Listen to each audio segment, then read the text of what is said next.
for choosing AMC Theaters, where we make movie moments AMC amazing. Your safety is important to us, so remember, keep an eye on your valuables.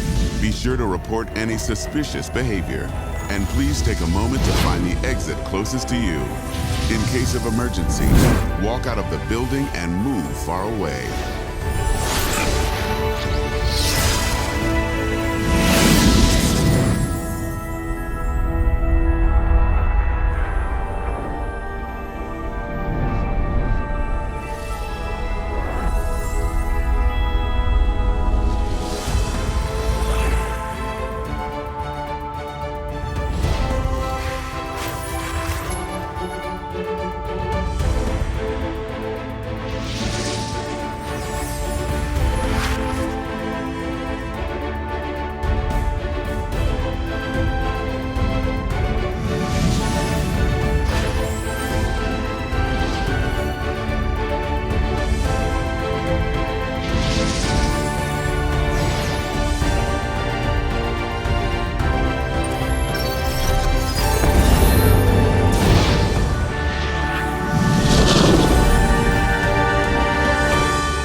At the movies, the feature is on the big screen. So please remember, don't text, don't post, don't talk, Do you want some don't ruin the movie.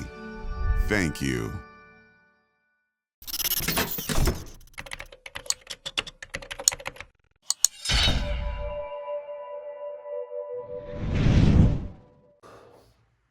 Sup, dog?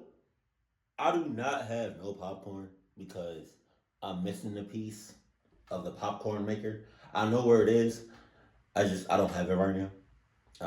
So yeah, there it is. So I don't have no snacks. I'm kind of disappointed. I'm sad as hell, actually.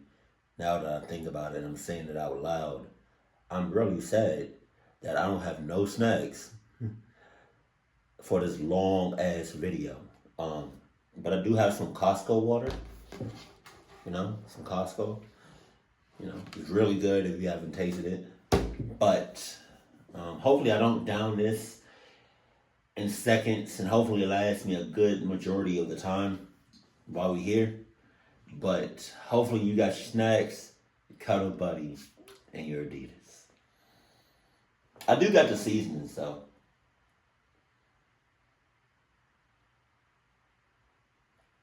I can lick the seasonings. Hold on. I can lick the seasonings. Yo. Club are you talking about? Right here. I can lick the seasonings. But I'm not gonna OD, you know what I mean? Cause it's basically salt in these seasonings. You know what I mean? So yeah, here we go. This might be the longest video. Again, this might be the longest video I have ever made, but here we go. Sup? I think I said that. Sup?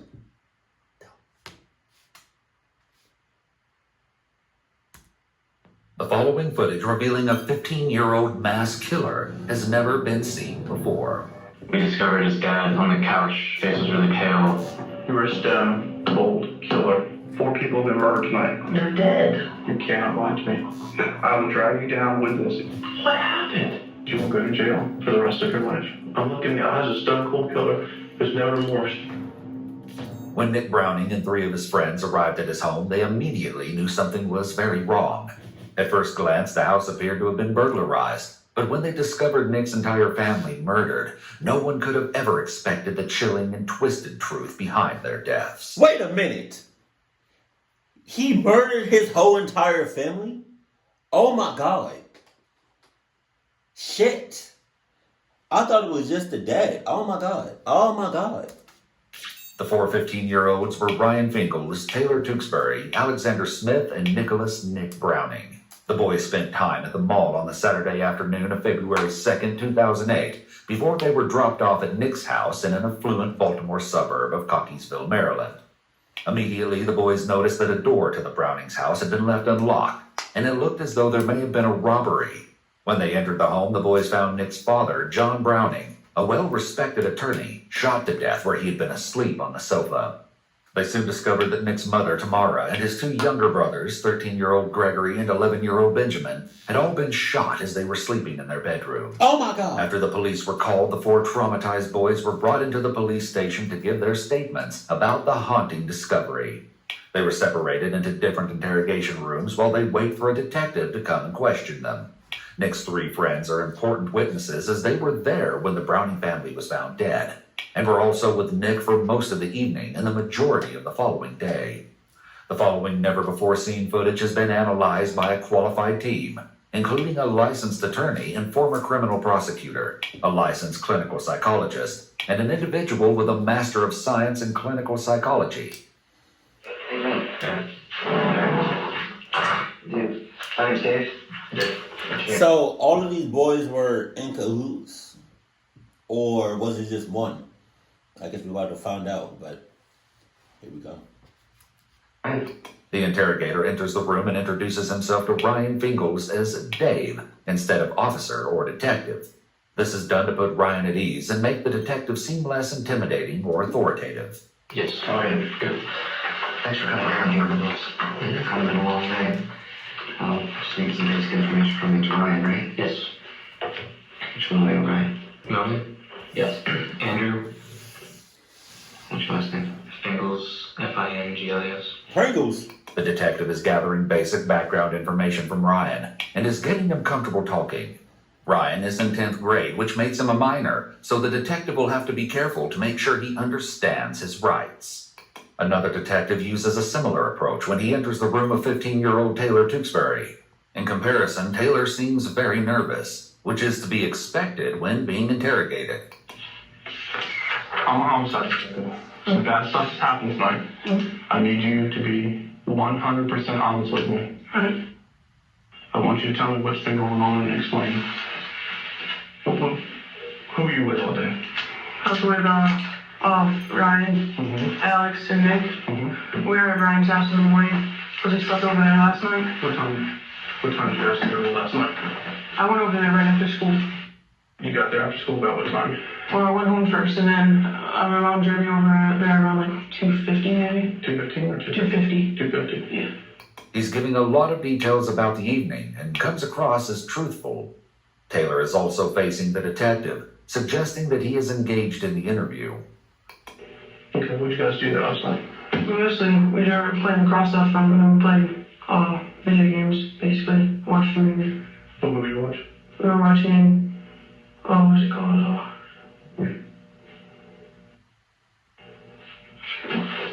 God damn. I remember we're watching Robin Day first, and then we're looking through the movies. Accepted. We're watching Accepted. We started that around like 10:15 or something. Okay, from 10:15 last night? Yeah. And I fell asleep like halfway through it, So, and then where were you guys in? What part of the house were you guys in? in like the living room, the main room, family room, I guess you want to call it. Where's your parents at? Yes.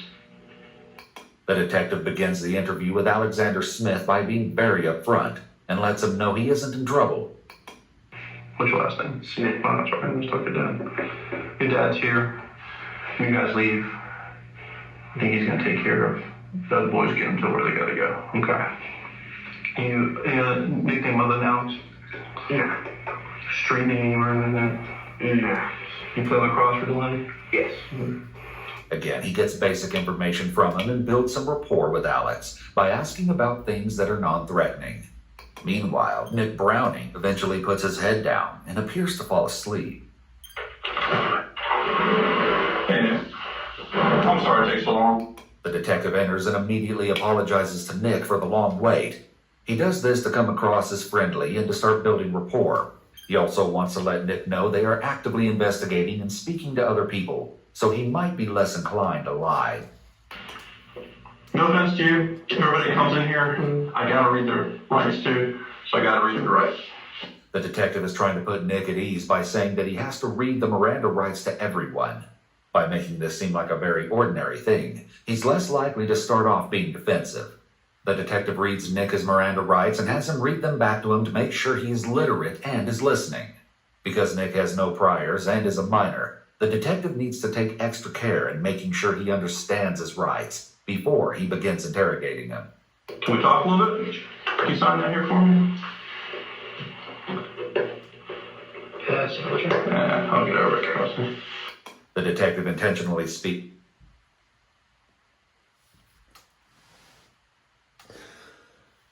Bad signature? What? Out of all things this detective has on his mind right now, a bad signature is probably is not on his mind. I 100% confirm that shit. Jesus. very casually and then immediately jumps into the interrogation. He does this so Nick doesn't have an opportunity to hesitate and request an attorney. The detective also makes the conversation seem casual, so he isn't aware of the seriousness of speaking to the police without legal representation. Notice how close the detective sits to Nick versus how he was seated with the other boys. He's intentionally invading his personal space to make him focus on him. It's more difficult to lie to someone who's inches from your face, looking directly at you. Doctor, so tell me what's happened the last day and a half. What was going on and last night? And I guess you can start tomorrow. Yesterday afternoon. Came up from school, 45, and thought I'd come to basketball game, but then I ended up Delaney or? Delaney basketball game. Thought I'd come there. Okay. Then we decided to skip that for a bunch of reasons. And we're around Fango's house. Okay. And we were just hanging out there and went outside for a little bit, So were you in Ryan's house? Yeah, Ryan. What were you doing there? The police officer begins a very basic line of questioning, allowing him to describe the events of the past 2 days on his own. Getting Nick to tell his own version of what happened will help the police attempt to poke holes in his story. Played Smashbox a little bit. Okay. I don't know. I know the others. Where does Ryan live? Do you know Springdale? Yeah, I know where the pool and stuff is. Right, it's in that neighborhood. Is it there? Okay. While one detective is handling Nick's questioning, another is simultaneously questioning Ryan. We pick up where they're discussing the boys' activities the previous night, when they all stayed over at Ryan's house, and start to discuss where exactly Nick was during that night. You guys spent the entire evening together yesterday? Yes. You were actually leaving the house at all last night? We just walk around the neighborhood. Okay. How far do you live from where he lives? Half a mile. Half a mile? Did you guys go over there? No. Did he? Yes. What time did he go there? Like 12:30. Last night? Yes. What are you going for? Truthfully, we were going to just take his car out. I'm sorry, what was his name? Nick Brown. Just take his car out for a little drive. Okay. Did you guys do that? No. All of you were there? Yes. Nick said that he was there. That when he got there, the lights were still on. Okay. And so he just went in the car, and he said he fell asleep. It seems Nick planned to sneak home to get the car before driving back to take the boys for a ride, but this never happened. Although it isn't known for sure, it can be assumed that Nick would have to sneak home to get the car due to his age. At only 15 years old, he would be unable to get his driver's license. Nick's story that he fell asleep in the car doesn't sound very feasible. If he went home to get his car, which he wasn't allowed to do, adrenaline would have likely kept him up. It's also suspicious that the lights in the house allegedly were on that late at night. If there had been an intruder, they likely wouldn't have turned the lights on. As well, Nick probably would have seen or heard something if his family was killed around the same time he was sitting in the driveway. His story isn't logical. And like 3 hours later, or how many hours later, Alex called him.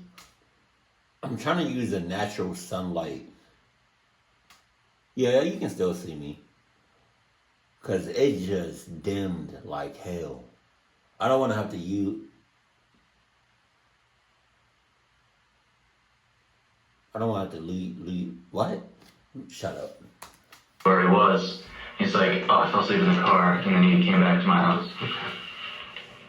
After Ryan explains that Nick temporarily left the sleepover for a few hours, we return to Taylor's interrogation room. The detective is getting Taylor's account of the previous night's events. So basically after that, when I woke up, I started watching this So TV. you fell asleep? Yeah, I woke back up around like 12 and went to bed. Went to like an actual bed. I was like on the couch. Okay. I mean, on the chair. Woke up around midnight. Yeah. What bed did you go to? I went into his brother's room, and then Was Joe there? Joe, no, he was not there. Where's he? He was at a friend's house. Okay. So you went in Joe's room? Yeah, and then the parents had friends over, and they weren't gonna sleep there, and then they did. The friends of the Fingles did? Yeah, just their friends. So they came in Joe's room to sleep. So I had to get up, went down to the basement, and slept on the futon. What time was that? I don't remember. I don't know what time that was. It was probably like 1:30 maybe. When you woke up to go to Joe's room, where were all the other boys? They were sitting on the couch next to me and up in his room. Okay. Was Nick there? Yes. You sure? It's so important. No, I don't think he was. I can't tell if they're in cahoots or not. Or if it's, all right, so Nick is the main person. He's the one that did all the killing, right? And these are his friends. I can't tell if they're in cahoots or they don't really know what happened until, like, you know, right then and there. Actually, yeah, no. He wasn't there. He went out. Okay. The detective can tell Taylor is hesitant about speaking, so he reminds him that he needs to tell the truth. I don't know. I'll tell you now. Yes. This is a murder case. Yes. You're 15 years old. Yes. You cannot lie to me. Okay. Because you will go to jail for the rest of your life. Okay. Saying that he'll go to jail for the rest of his life is rather aggressive, as Taylor is only 15 and it's also not actually true. The detective needs him to be truthful, but he oversteps a little here. Police are allowed to lie to suspects, but this seemed unnecessary at this point, given Taylor's age. Nick was not in there? No. Do you know that he left? What? Do you know that he left? I mean, yeah, I guess because I didn't see him there. I didn't know he was leaving. Okay. To tell the truth, I really don't know the exact times. Okay, that's fine. I mean, I didn't have like a clock I was looking at. Oh, yeah. Taylor is displaying some behaviors that indicate he's feeling anxious, such as holding his hands in front of his torso and frequently touching his face. However, given his young age and the fact that his friend's family was just found murdered, it would be understandable that he's feeling anxious. Although some dismiss body language analysis as pseudoscience, it's used by the FBI and CIA during interrogations. When the CIA is interrogating an individual, they look for clusters of 3 or more indicators that occur in either quick succession or all at once. These indicators can be signs of discomfort or uncertainty in what the individual is stating, rather than indicators of deception. It's extremely important to note that you cannot detect deception through body language analysis alone. We pick up where the detective is explaining to Alex the utter magnitude of the horrific crimes. I'm figuring out by now something really serious has happened to the Browning family. You're 15 years old. I need you to be 100% honest. The other boys have been honest with me. You can't take up the lie. Okay? Yes. By telling him that the other boys have been honest with me, the detective is trying to ensure that Alex is telling the truth. If he thinks that the other boys told the detective everything, he'll feel pressure to do the same. If he denies something, but the other boys say it happened, he might be afraid he'll get in trouble with the police. I'm going to ask you to take me through the last 28, 29 hours. What's been going on? So you guys, from what I know, Paul spent the night over at Fence, right? Yes. What do you guys do from there? Alex begins to give his account of the previous night, which seems to be consistent with Taylor's account. Well, we sat there, and in the morning, You skip it over, okay? But I want you to take it slow and not skip out stuff, okay? alright, So last night you guys went there. yeah. What did you guys do while you were there? We ordered food from Georgia's and watched Smoking Aces and Accepted and ran around outside a little bit Mm-hmm. and then basically just all went to sleep Okay. Where were you guys watching TV and stuff? What room of the house? in the living room. Were Ryan's parents home? Yes, Was there other people there too? yes, Ryan's parents? friends. Gotcha. Who else is in the living room with you? Nick. Who else? Did Ryan go to his room? Yeah, Ryan went to his room and Taylor went up to Ryan's brother's room and then moved downstairs Okay. Why didn't Taylor have to be downstairs? because Ryan's parents' friends were something Interesting. Okay. Back in Taylor's interrogation room, it seems he's wrestling with himself. It's as if he has something he wants to get off his chest. Oh no. The detective is expressing just how crucial it is that he disclose the full story of what happened through the previous night and into the morning, where everything took a terrible turn for the worse. Are you sure you've been 100%? Is there something you should be telling me? Because I'm not telling you how important this is right now. There's something you think? Actually, There's something. he told me that he was going to go out, but he didn't tell me where he was going. He said, I appreciate this. he said he was going to go out. I mean, I don't know. He said he was going to go out. And What do you tell you about that?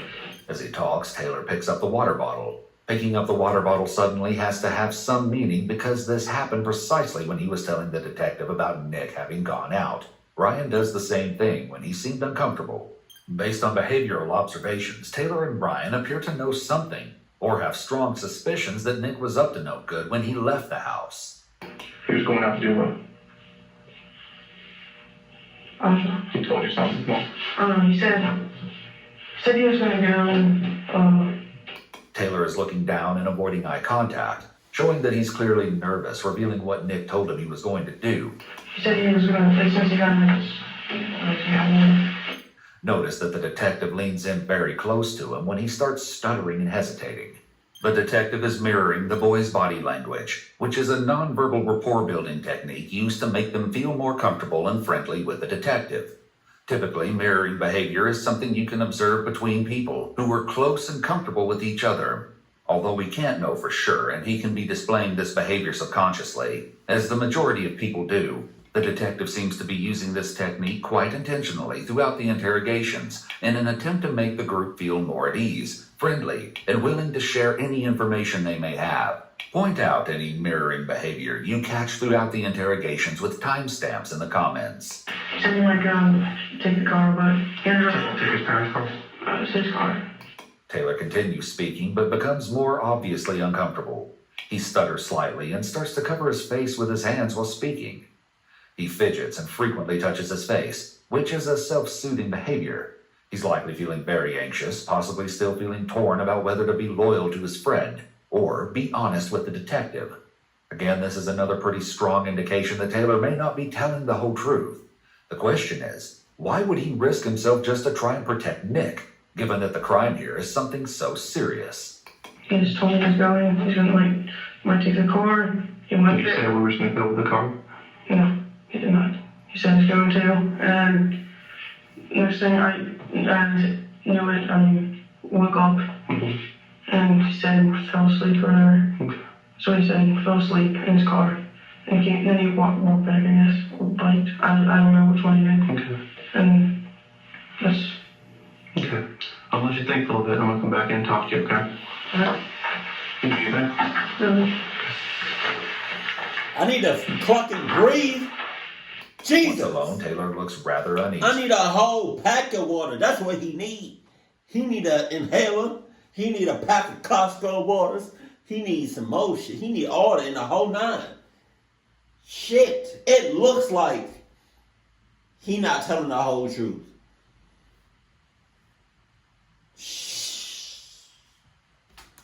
And is likely rattled by this situation. We now hear firsthand what Nick claims to have occurred the previous night.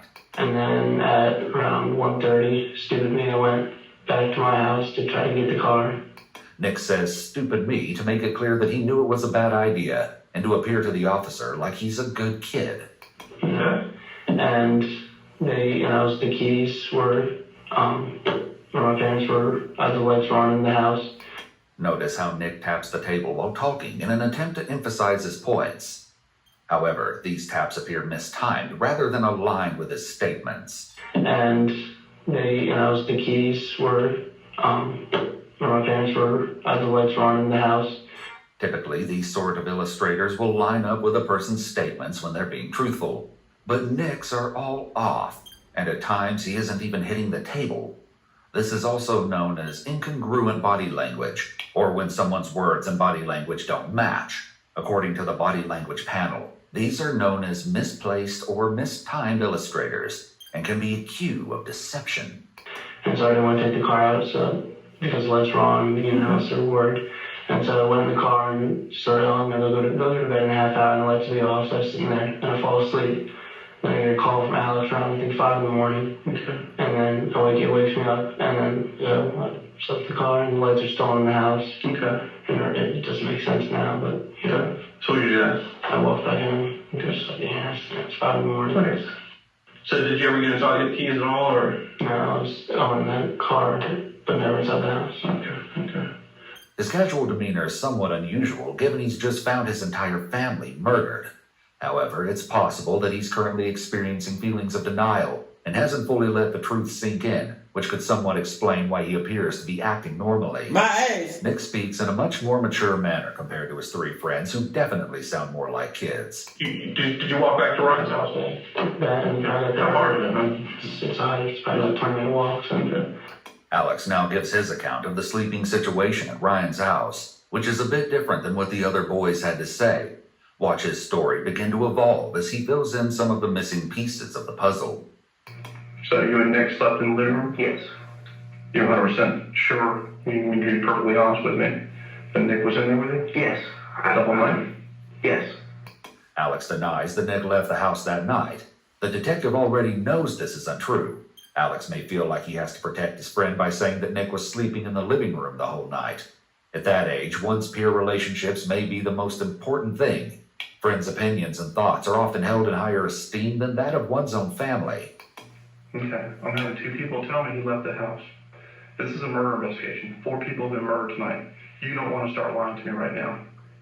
I will drag you down with this if you start lying with me. You need to tell me 100% truth. I already know he's left the house. I already know why he left the house. Yes, he left. He immediately changes his story and appears to now tell the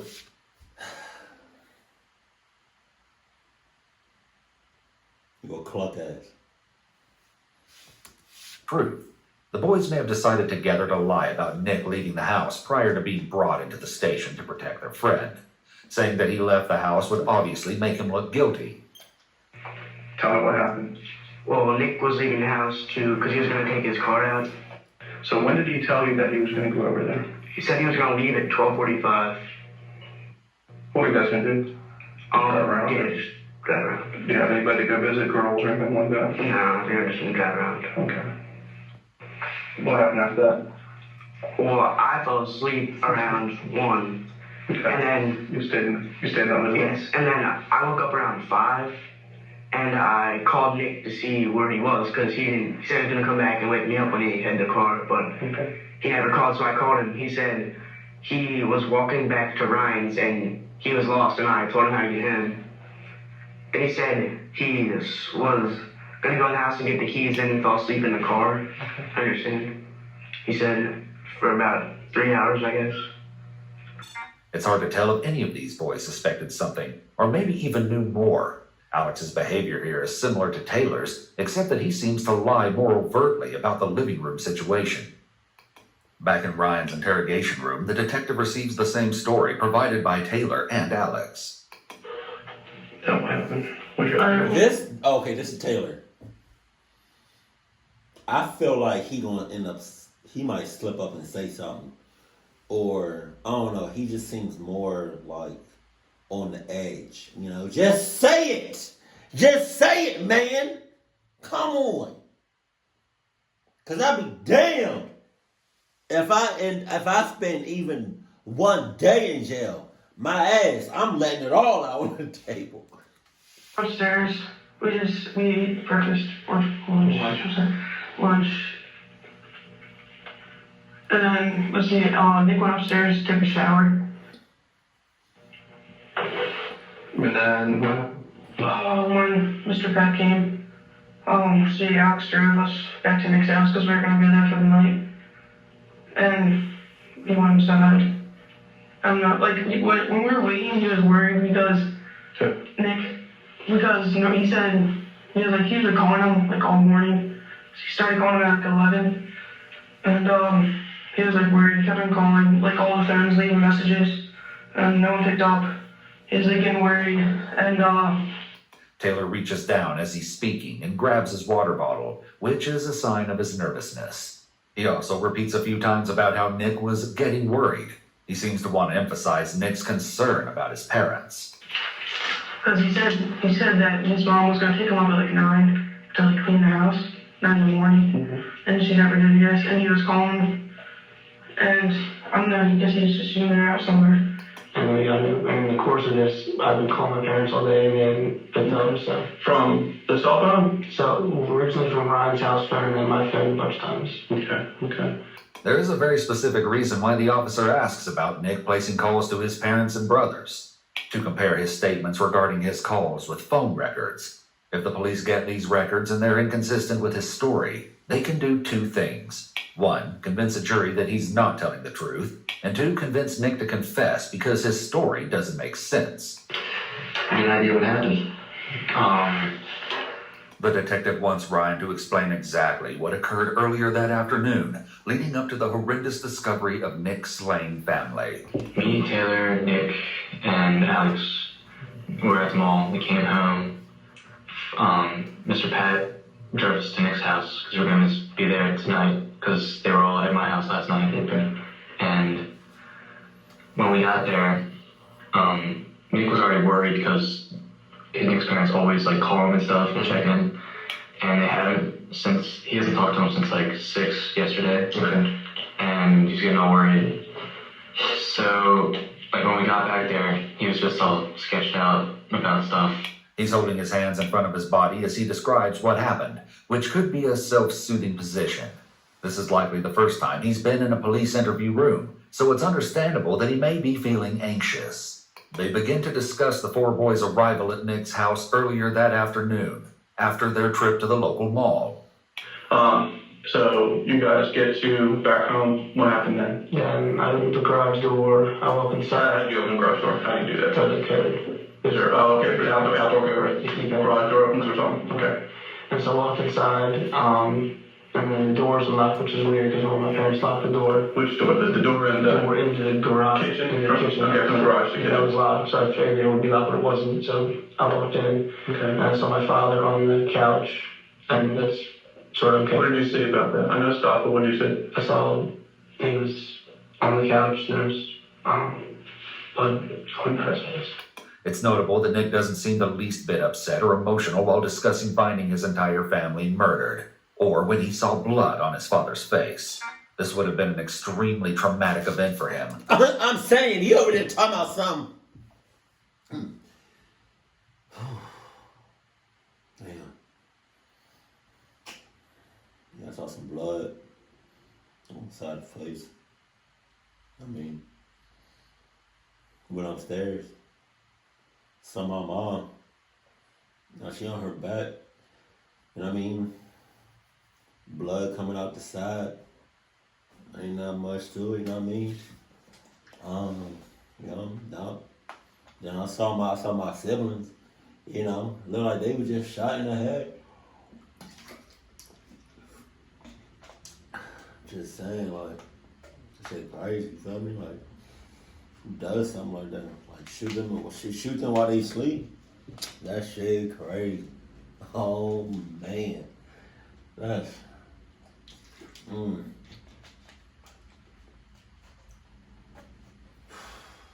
How your day going? Shit. It's surprising that he doesn't appear to show any signs of trauma.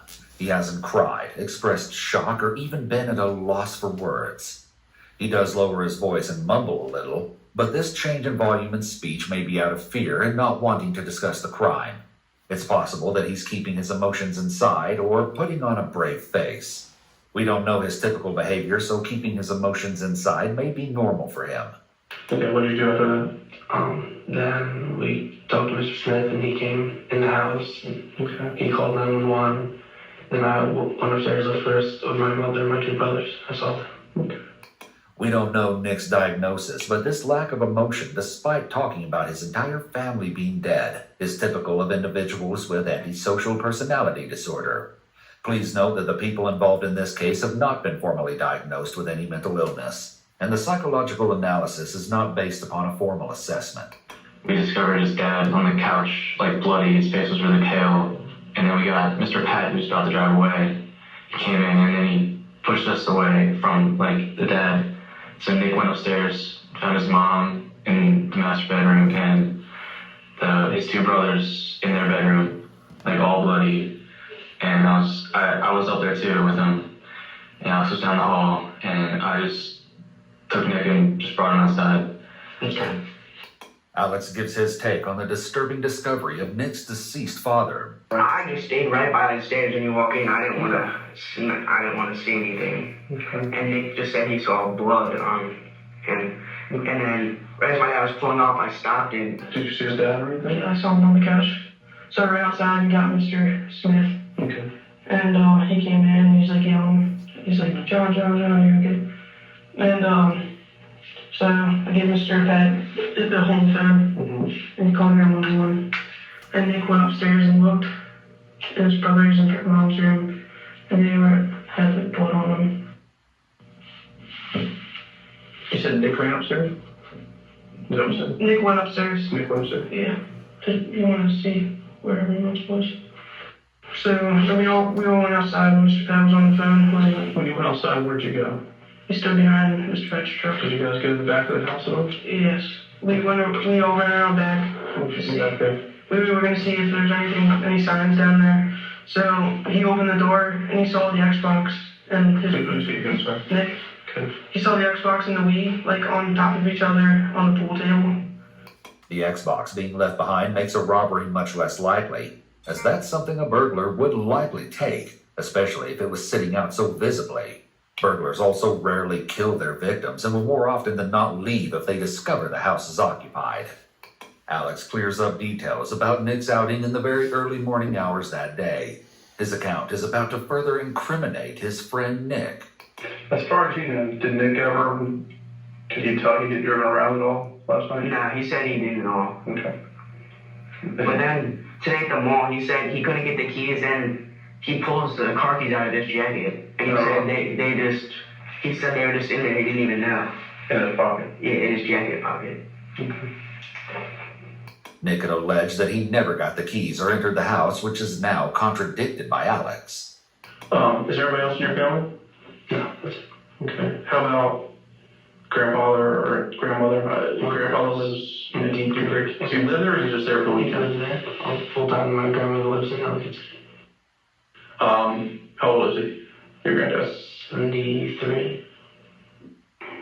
Because I wanted to come. If I asked him to come here for you, would you do that? Would you? Well, they come down. It just take about 3 I hours. understand. But when you come down? Nick is laughing with the detective and seems almost lighthearted.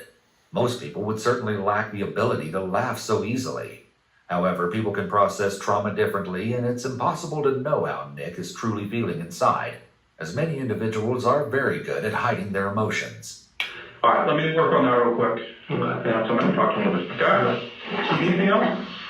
Before leaving the room, the officer asks Nick if he needs anything. This may not seem particularly important, but the officer is trying to build rapport with him. By getting him to believe that the officer is on his side, he will be more open when talking to him. Some food would be nice. Where is it? Check our restaurant here. It's all we eat junk food here. Is that okay? It's fine. How about a drink? Soda would be great. His request for food is surprising, as most people would lack an appetite after seeing what he witnessed hours before. Given the situation, this could indicate that he's emotionally disconnected. Nick is likely feeling more comfortable now. The detective has been friendly and joking with him. There's been no suggestion or hint that he may be a suspect. He may even feel that he can let his guard down. As it's becoming more clear that Nick is likely the prime suspect, Taylor sheds some light on Nick's home life. From the outside, it appears Nick has everything going for him. However, we learn things might not be as great as they seem, and Nick has been getting into trouble. Did he say anything to you for anything? Has he had any issues with his parents lately? Not that I know. I mean, I think he got in trouble like a couple once or twice because of drinking. This is the first suggestion that there may have been some issues between Nick and his parents. Still, it's pretty common for teenagers to clash with their parents. However, this could be seen as a red flag, as teen drinking could be a sign of behavioral problems and issues in the household. At 15 years old, Nick is still in his early adolescent years, so drinking at this age could definitely be more of an indication of behavioral or mental health issues. In other words, It could be considered more concerning when a younger teen starts drinking, as it could also be an indication of conduct disorder, which is often a precursor to antisocial personality disorder. Conduct disorder is a behavioral and emotional disorder. I don't care what disorder he got. I don't care what he got going on. I don't care what happened. He just murdered his whole family.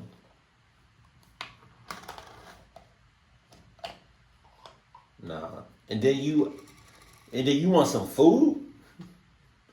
You laughing about it? Hell no. Talking about what? How you gonna do what you did and then ask for some Waffle House with an extra pecan waffle on the side? That shit's crazy. How you gonna go to Chipotle, ask for white rice but no cilantro,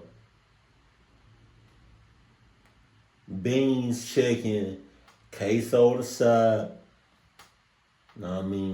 mild salsa without just plain mild, just plain tomatoes. Come on now, come on. Come on, bro. Jesus. You know what this reminds me of? Never mind. That's too dark. That can occur in children and teens, and usually includes a pattern of lying, rule breaking, aggression, and destructive behavior.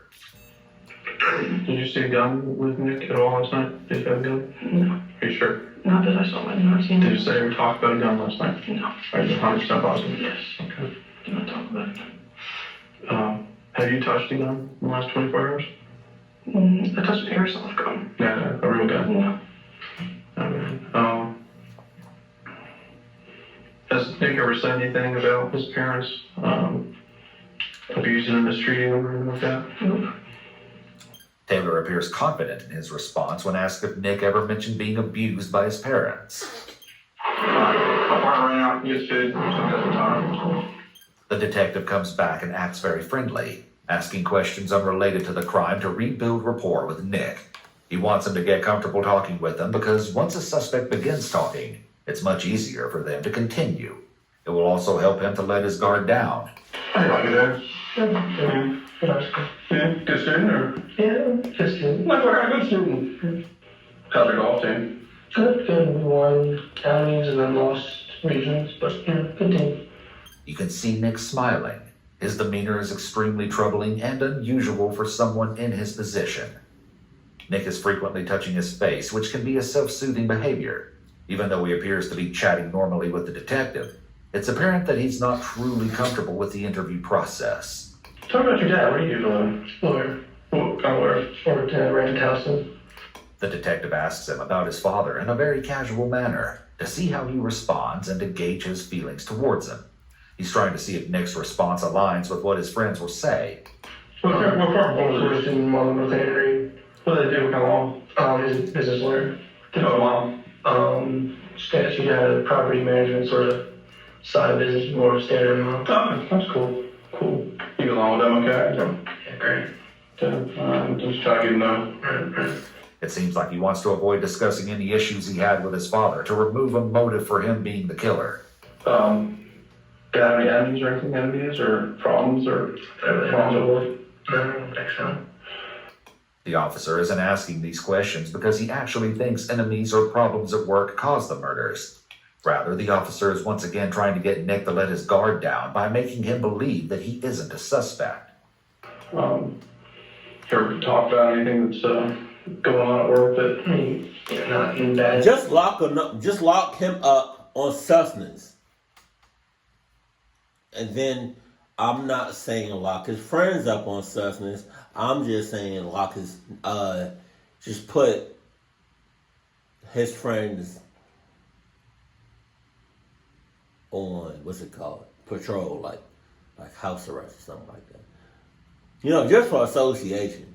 Just for because you don't like what I mean. You're friends with a like a murderer, like that's it. You're on house arrest for $300 for a whole year. Meanwhile, he getting life in prison, hopefully, without no chance of parole. That's when we talked about work, but nothing. Did he have to travel at all, or is he? Pretty much here. I mean, Oh, did he? last time we traveled was actually probably with me in South Carolina, which was a family matter. He's just not really traveling business much. Okay. Oh, so he wasn't having to go to other businesses around the area. Okay. Pretty much all local. Okay. Your mom was there all the time. Mm-hmm. How about your brothers? They both went to Coxville Middle School. How old were they? 8th and 6th grade, so maybe 13 and 11. Okay. Is there anything else? He's not going to put you in anything, is he? Is he going to say that you've had any involvement in anything? No, He's not going to say he told you? Yeah, tell me.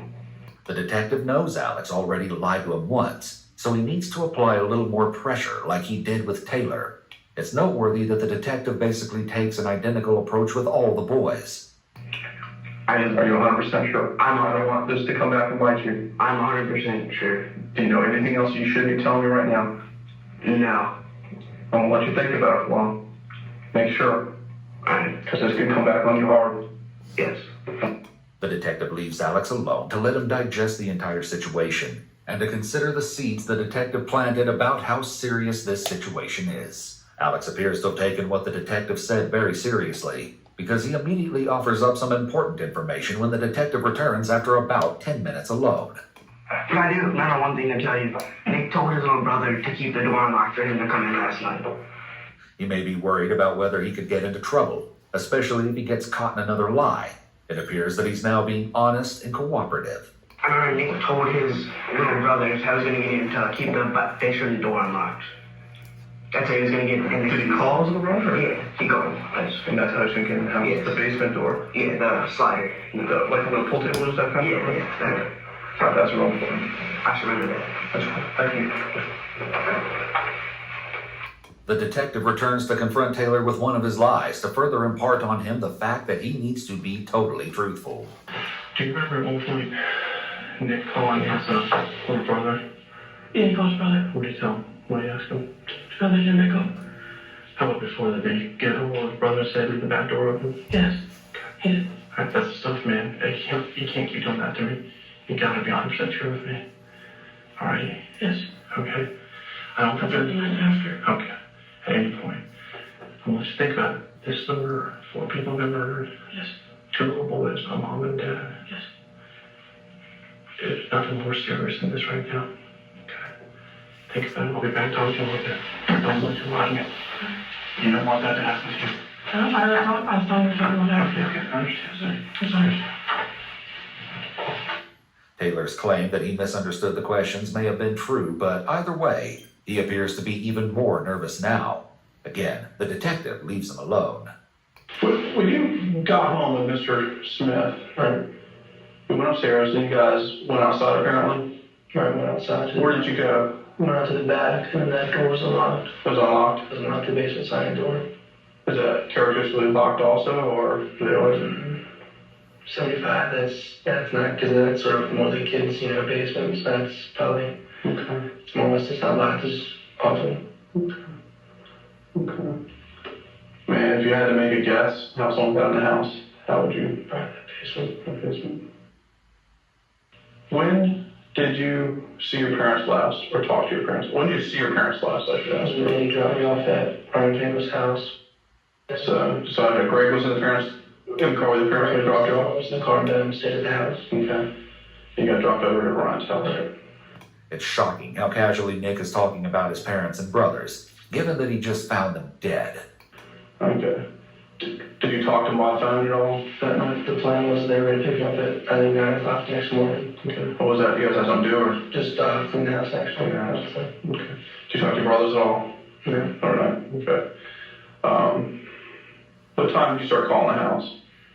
First call, I think we called just because the kids were coming over tonight and we said, we'll get together. And I called it about 10 o'clock in the morning. This morning? This morning, Okay. from the South phone.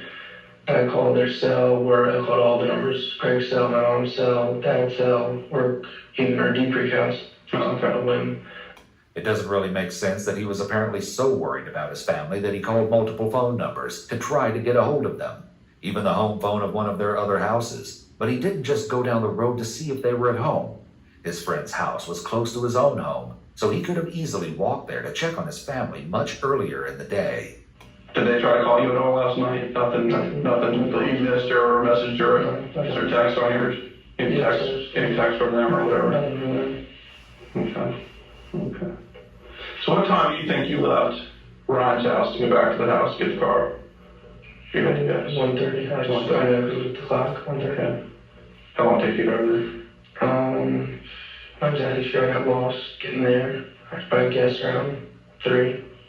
Nick claims he left Ryan's house at 1:30, which is about an hour later than what the other boys told the detective.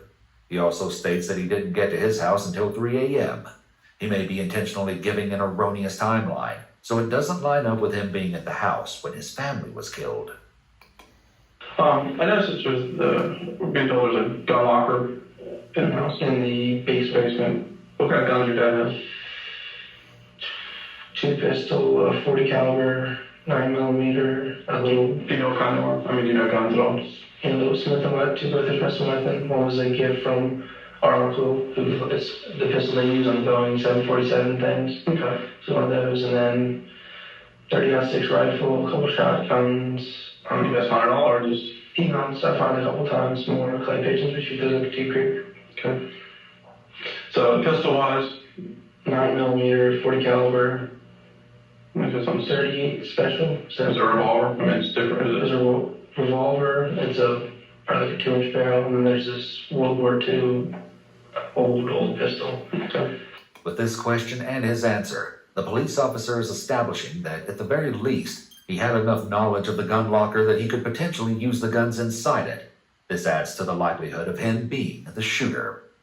I'm not sure what that takes.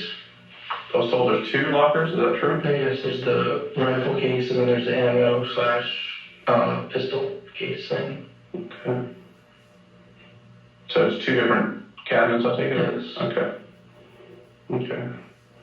And I asked before, do we know where the keys are to the... I don't know. But you don't have an extra set that you can get it to us, though? If I did get maybe his dressers next to his bed, might have. I don't know. But you don't have anything? Not that I know. Okay. In his room alone, Taylor is showing signs of both stress and impatience by pacing and tapping his fingers on the table. Anything else we need to talk about? Yeah, I think I remember like the times more. Okay. You were talking about like music, like you told me that his dad was trying to say something. Like, I don't know, he got caught or anything like that. And his dad was like said something like a failure or something. There's the grading thing and stuff. Yeah. How did Nick do in school? I think he does pretty well. He takes some like AP classes.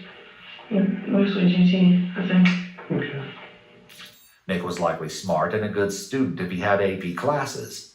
Drinking is a behavior that doesn't typically align with the profile of a good student, but oftentimes high-achieving students can put excess pressure on themselves to perform, and thus seek out ways to cope with the emotional stress that results from that excess pressure. Sometimes these types of students have parents who set excessively high expectations for their academic achievement. Has he talked about anything about his parents? No, he didn't say anything. Did he talk about having issues with his dad or anything? No, he said his dad's really hard on him though. Alex also hints at a troubled relationship between Nick and his dad. However, this may be true in a number of families with teenagers. What kind of guy is he? He's a nice guy. Is he obsessed with guns or anything? Does he like guns? Yeah, he has a lot of airsoft guns. How about real guns? Do you know if he ever going to shoot with his dad or anything? No, I don't think he's I don't know. Did he talk about a gun last night at all? No. A real gun? No. Have you ever seen him carry a real gun? No. You said you had a good relationship with your dad. Was he hard on you at all or anything like that? Like my spot. I mean, we've had our issues, but. Okay. Your friend ratted you out a little bit, said you got caught drinking? Yeah. By saying that his friends ratted him out, the detective may be trying to do 2 things here. First, show Nick that it's okay to admit mistakes he's made in the past, in the hopes that he may admit to other mistakes he's made in the past. And second, implicitly indicate to him that his friends have information about his past mistakes that they are willing to share with the police. What happened there? There was actually twice. One time I got caught at a friend's house, and then there was a ski trip. This was actually about a month ago. Yeah. Ski trip up to Vermont, and I stupidly brought some stuff, and they found it, and Your parents want to ski trip with you? No, they found it in my bag before we left. Okay. He reveals that he had been in trouble recently, but acts as though the relationship with his parents is pretty good. Still, this indicates that Nick seems to have a pattern of disobeying the rules. Alright, it's getting kind of dark. Hold on. It's possible that he may have had addictive tendencies if he's bringing alcohol to take with him on a trip. But of course, to an extent, teen drinking can be considered somewhat typical of the age, since adolescents do experiment with alcohol, often well before they're of legal drinking age. Brian or someone told me that you called home and talked to Greg at one point last night. Called him around. I called him to walk around Spring Lane or Spring Dale. Did you talk to your brothers at all? No. Or not? Okay. 9, 10. Okay. What did you tell him? Told him, don't leave the back door unlocked. Why did you tell him to do that? I was gonna go into the house, grab the keys. No, I'm not trying to pin on you for driving a car. It's just. At this point, the officer has yet to become accusatory towards Nick and continues attempting to convince him that he isn't a suspect. Leaving the back door open could possibly prove premeditation. The detective should have gotten more clarity as to why he made this request of his brother. Still can't think anybody would want to do this to your parents.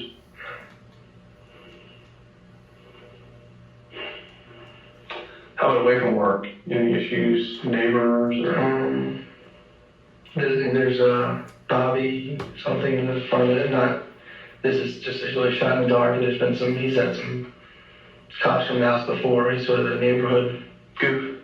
Yeah, I guess you call him. I mean, that's. Why are the police coming to the house? I really don't know myself. I mean, I've heard drugs that, the rumor mill starts, who knows? On Howard Avenue? It's sort of the most decrepit looking house. Nick may be trying to point the detectives in another direction by mentioning the neighbor, who has apparently been in trouble with the police before. He may be feeling somewhat concerned since the detective was questioning him more closely, so he wanted to put suspicion on someone else instead. Additionally, naming someone else could indicate that Nick truly doesn't believe he's a suspect at this point. Alright, I'm going to the end here. Okay. The detective returns and asks a broad, open-ended question to see what Alex may have remembered while sitting alone for an hour. Anything else you think you need to tell me? I don't know. He always says his brothers are annoying and stuff, and he says his mom drinks a lot. Does she? It can be a red flag when there's a parent in the home that might be abusing alcohol. There's an impact on the whole family system when there's a parent who abuses alcohol, including the other parent, Nick's father, who may feel he has to compensate for the mother's absence. If this is true, and it's not been confirmed to be, this could create stress on the family as a whole. Okay, how about the father? I don't know. He just said he's really hard on him. Okay. And I guess he calls him Hitler. I don't know. Calls him Hitler? Yeah. God damn. Because he's really hard on him. Okay. And you're sure you didn't let on what was going on last night? No, he said nothing. Like, just gonna do that. Okay. Alright. Anything you gotta tell me before we get out of here? Because this is it. I don't really want to start talking to Nick now. Like I told you before, I don't want him to come back and say, I told them this or I told them that, or because that puts things in different. Up to now, you've been perfectly honest with me. I just don't want something coming back on you guys when you've been Trying to think. it's about. So I don't either. Okay. Alright then, we're gonna get you out of here then. Okay. Get your ride, you, Taylor, and your dad, and Ryan too. Okay. Get you going. Alex, Ryan, and Taylor are all allowed to leave the police station and go home, while Nick remains alone to continue answering questions. Oh shit. Get ready, because this is where the case really goes off the rails. Oh shit. Alright, we'll get you actually put some food here for you. Where are my friends, by the way? Do they go home or home? Parents come, wait till the parents come get them. Okay, so you're it? Yep. Alright, let me check. From Nick's perspective, he likely doesn't think that the police would provide a meal to a murder suspect, and this puts him further at ease. However, this is actually a common tactic when interrogating someone. People are more likely to open up when they're at... Knock the shoes off. Knock the shoes. Now he comfortable than a motherfucker up in this motherfucker. Yes. Boy, who you think you is?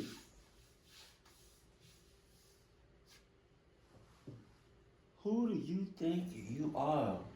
Time out. I can't do it, but just saying. Jesus. For sure. For sure. Where popcorn at? I really wish I had some popcorn. And people are more at ease when they're fed.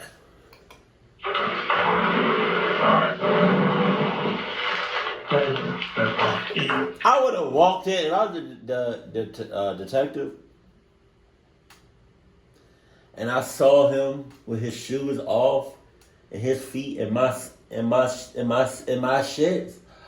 Man, I would say, I'm locking you up on substance. I should have been locked your ass up. The hell you think you are? Fix up a little better, yeah. Thank you. Anything else? Need a head or anything? The detective leaves him alone to eat. What did he say? He said you need a bed or anything? Oh, we 50 minutes in. Okay, it did not seem like that. Oh shit, I went back too far. From Nick's perspective, he likely doesn't think that the police would provide a meal to a murder suspect, and this puts him further at ease. However, this is actually a common tactic when interrogating someone. People are more likely to open up when they're at ease, and people are more at ease when they're fed.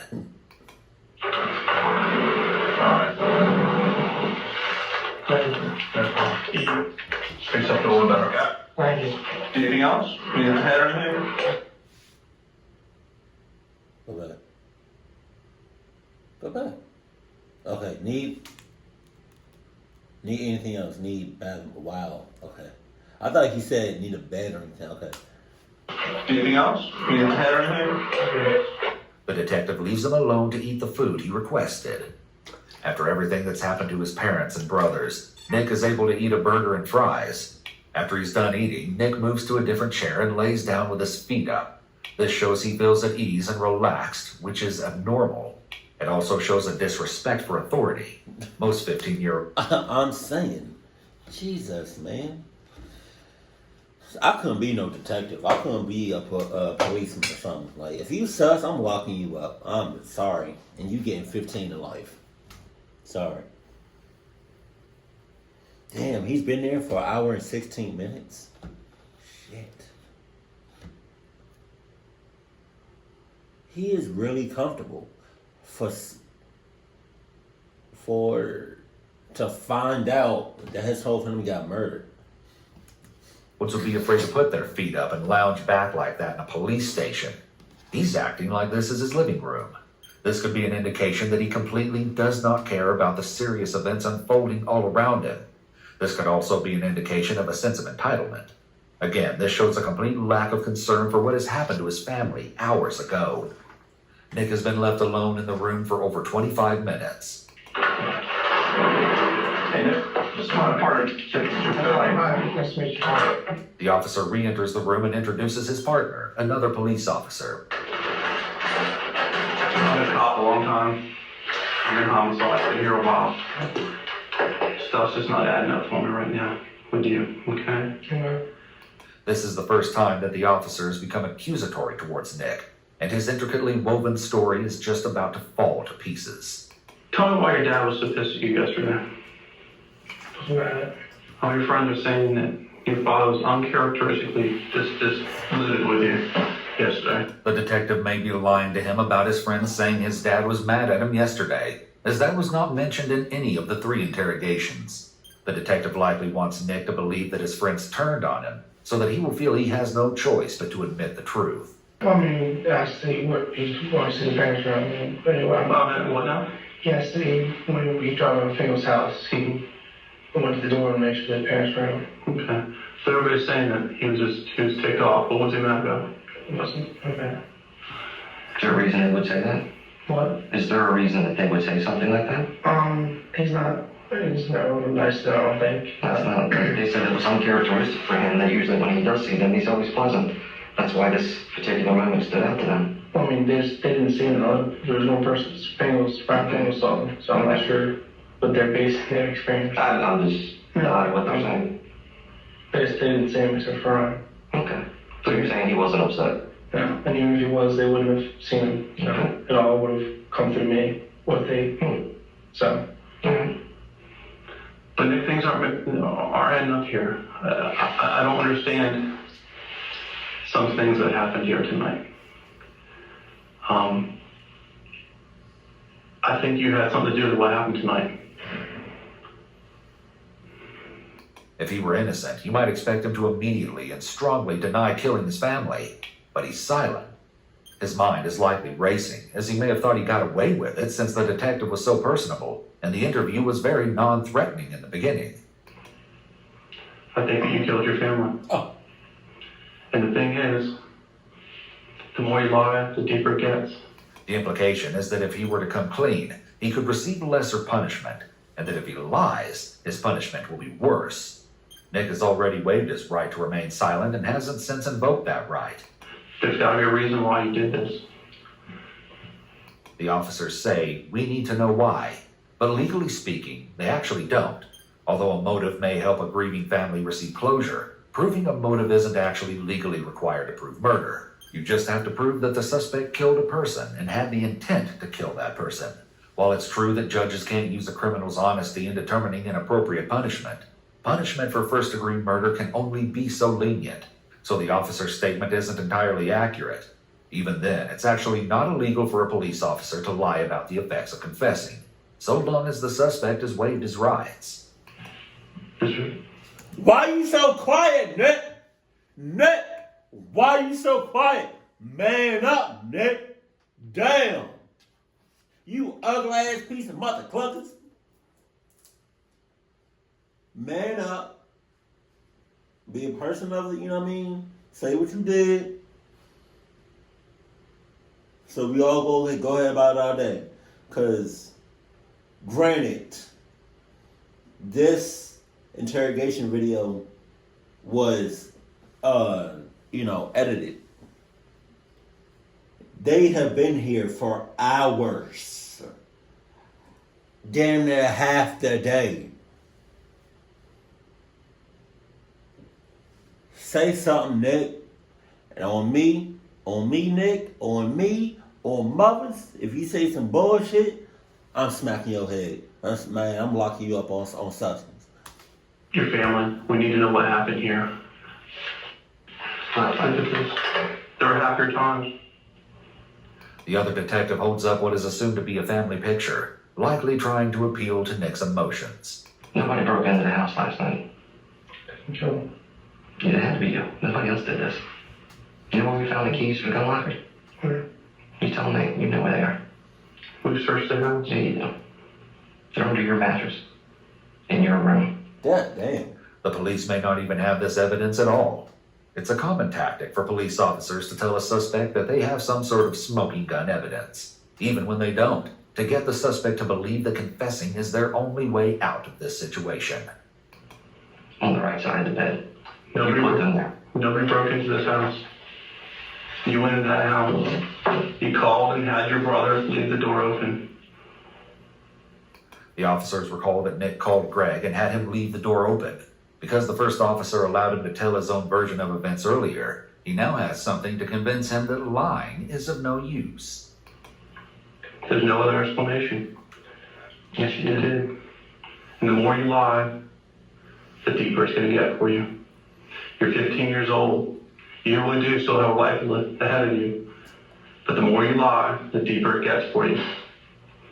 I mean, do you want people to look at you as a cold-blooded killer? Yup. Or somebody that just made a mistake? A cold-blooded. The second officer used He wants people to look at him as a cold-blooded clucky. Jesus. He's really just sitting there just like, I wonder what's going to do with his head right now. Because he really just sitting there like, he didn't say nothing. Yes, he did. He did say something. But I'm just saying, like, he's different now than when he was just a couple of moments ago. There's a classic technique of the Reed method of interrogation, asking Nick if he is a cold-blooded killer. With this technique, an officer suggests two alternative reasons why the suspect committed the crime, with one of the responses being somewhat more socially acceptable. Even if he admits to the more socially acceptable option, he would nonetheless be confessing. Nobody else did it. Okay. Tell me how the keys got out of your mattress.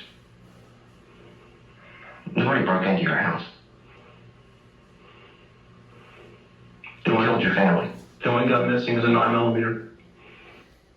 Why? Was it your father? I didn't kill him. You did. You killed your family. His denials are in a soft whisper. For the first time, he looks like the child that he really is. Oh. Throughout the interrogation, Nick is presented as a young man with a level of maturity that is way beyond his years. But here, he looks like a scared child. Oh no. Oh. Boo-hoo, you ugly. Who the hell? Why did you call your father Adolf Hitler? He's straight. I mean, that's just a joke. My mom's called him Hitler Force. How else could this happen, other than you?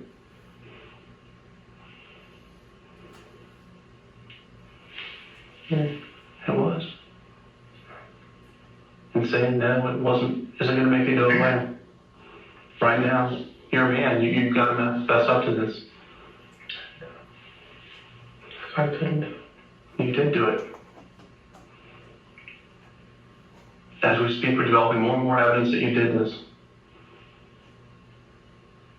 There's no other explanation for what's. There's no other explanation for what we're finding other than that you did it. What evidence is that I did it? You'll see. Oh no. You'll see. Yes, you did. You lied to us. You lied to us about you contacting your brother. You lied to us about the I keys. didn't lie about contact my brother. I told you that. You only told me after I pointed it out to you that you did it. I didn't. And the keys to the gun locker are in your bed, or under your bed. There's no other explanation. Nobody broke into this house. It was you. You left your friends. What happened? Why? Explain to us why this would have There's happened. no reason for me to kill my brother. They provide me with everything I want. But they were stripped. The detectives mention a possible motive that Nick's parents were strict, which he brought up himself throughout the interrogation. The detective is using this information to see if he will downplay the issues he has with his father to avoid appearing like he has a motive. Nick is more mature for his age, so it's likely that being controlled by his parents was a significant source of stress for him. Plus, if he does have antisocial personality disorder, then there's even more reason for him to have an intense resentment towards his parents for being strict and controlling him. People with APD are extremely self-centered and self-serving. They typically like to manipulate and control other people. They certainly don't respond kindly to anyone who tries to control them. So much so that people with APD don't even respect people in authority positions, like police officers or judges. They see themselves as superior to everyone because of their grandiosity and inflated self-image. So they were straight. That's not the reason they killed somebody. We talk to people every day who love their wives, love their children, love their babies, love their friends, and they sit right where you're sitting. They love them too. But things happen. We're human beings. Things upset people. Nah, things don't just happen. He did that shit on purpose. Get the fuck out of here. And this is one of the ways that they act out. The second officer is once again attempting to use the Reed technique by saying, things happen, we're human beings. The officer is trying to empathize with him, and maybe trying to normalize the killings. What? By making murder sound so normal and that other people do the same thing. It makes it easier for Nick to confess. And it was probably something that it happened just like that. It happens that fast. Help us explain it. And somebody Help us be able to explain to the family what happened here. convinced me you didn't do it. Well, if I did it, why would I leave the key? If I planned, if I killed my family, why would I leave the keys underneath my mattress? Because that's where you put them. I never thought we'd find them. And You didn't know we were we're turning your house upside down. We're finding things. Cell phones, all kinds of stuff. It's not not the end of the world, but if you're gonna sit here and lie, it's gonna be problems. Yeah, no, it's kind of, it is. It's the end of the world for you. You're either getting life or life. Just without no chance of. Please tell me this mother clucker gets no chance of parole. Again, people sit in that chair every day and say the same things that you're saying. And believe me, when they're done, they feel much better. We wouldn't be sitting here talking to you like we are if we didn't think you did it. I know your friends didn't do it. I know nobody broke into that house last night. Maybe the back door's open. Still, it's breaking in. Nobody did that. Your parents were supposed to come get you at 9 o'clock this morning. You don't bother going home to check on them all day. You knew you were supposed to go home and clean the house. Instead, you go to the mall. You knew you'd have to. Not to what? Go home. I was in my room when I was in the mall. I knew I had to clean the house.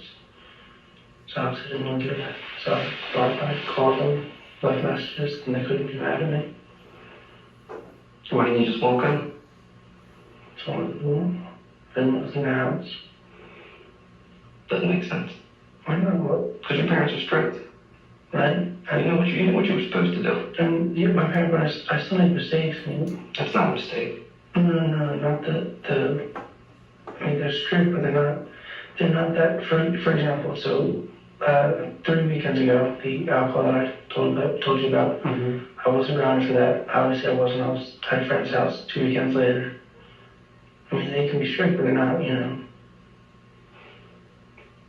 And why did it happen? You did. Now we know you did. How do you know it? You've been doing this a long time, Dan. What? And the police are still at your house. Everything points to you. Everything What? points to you. The only thing you describe is the keys. I don't think I got there. I didn't put them there. Listen, If somebody breaks into a house, okay? They're not going to go in the bedroom and throw keys under the mattress. No, I'm not saying that. The pistol was out. You put the keys there. Where was the gun? Where was the gun It then? was in the workroom. It was right over cleaning the gun. Where's the gun now? Really, not from there. Where's the gun now?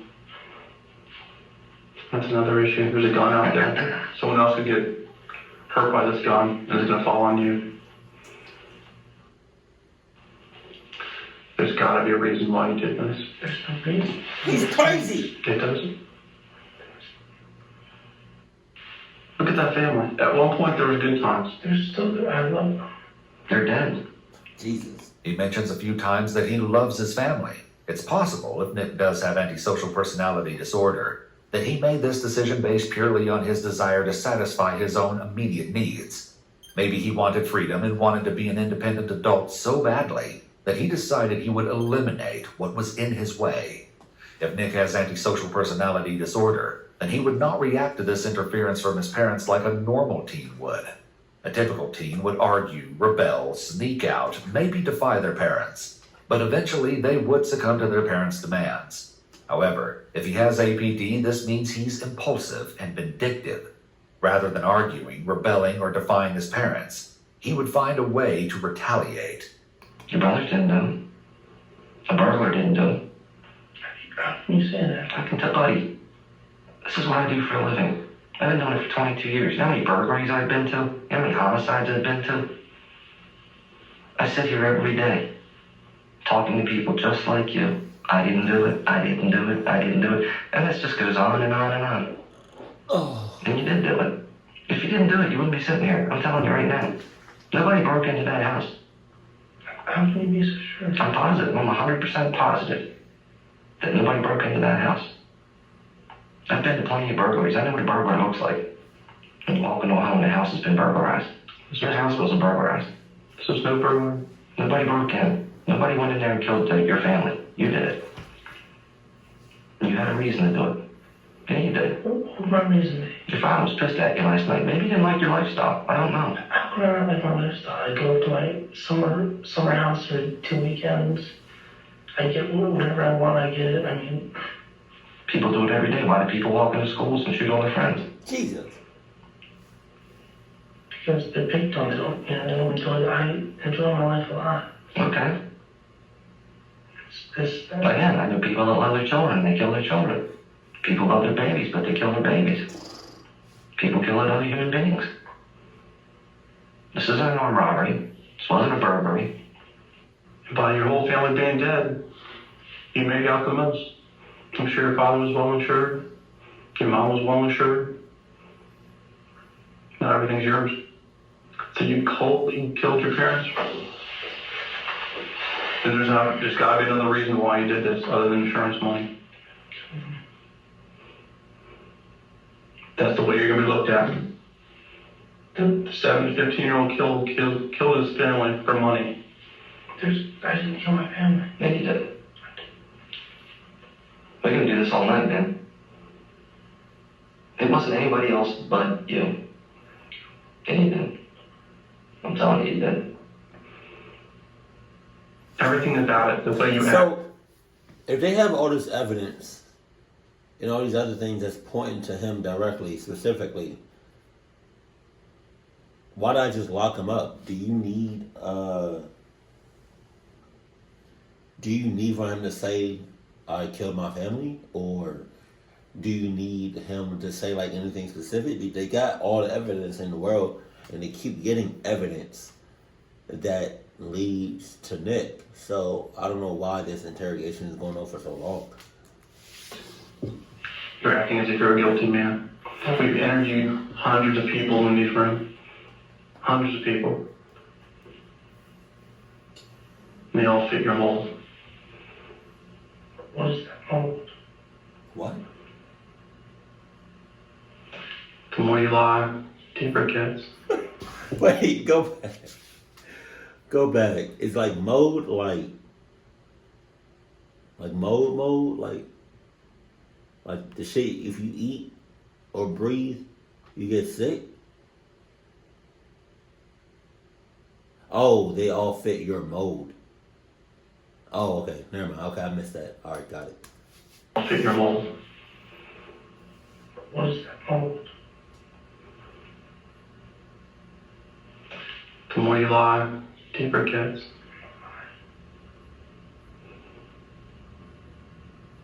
The fact about the keys. I mean, do you really want me to believe that someone broke into your house, found the keys to the gun locker, and you said you didn't know where they were? Open the gun locker. I didn't. Let me finish. Sorry. Let me finish. Nick carefully tries to refute the detective's claim that he had the keys to the gun safe under his mattress. He's not challenging the detectives in any way, and he even says, "I'm sorry," when he barely interrupted one of the detectives. Again, his mature demeanor is gone. We took your dad's gun off his workbench and methodically went through the house and killed everybody in the house, then walked into your bedroom and stuck the keys under your mattress. There's multiple sets of keys. What are they doing under your mattress? Do you want me to believe that somebody did that? No, Do you believe I that? didn't put them on her mattress. That makes no sense. They're there. There's multiple sets of keys. The keys are under your mattress. There's one set of keys. The keys are under your mattress. Do you want me to believe that someone walked into that house, kills your entire family, and then just puts tabs to put the keys under your The gun mattress? was out. I didn't need the keys. Okay, I'm telling you.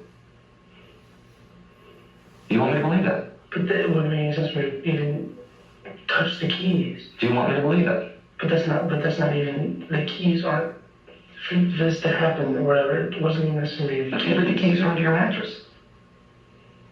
If your parents didn't want you to have the keys, would they hide them under your mattress? I don't think so. Do you want me to believe that someone broke in, kills your entire family, shoots 2 small children, and then decides they're going to put the keys under your mattress? Yup. Doesn't make sense, does it? It doesn't.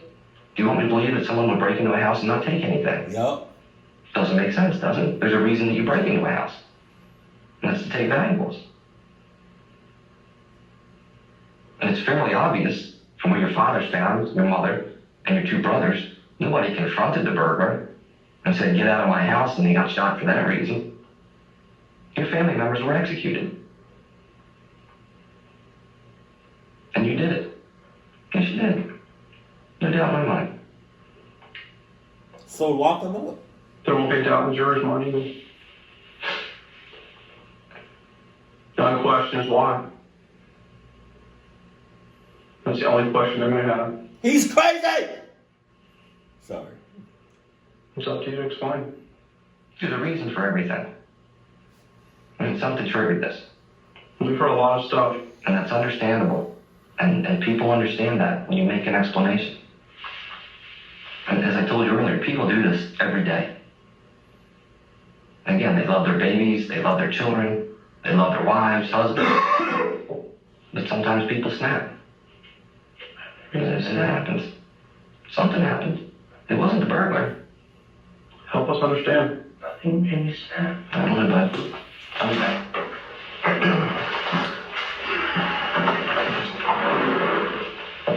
What's that other door into? What is The that? detectives return about 10 minutes later.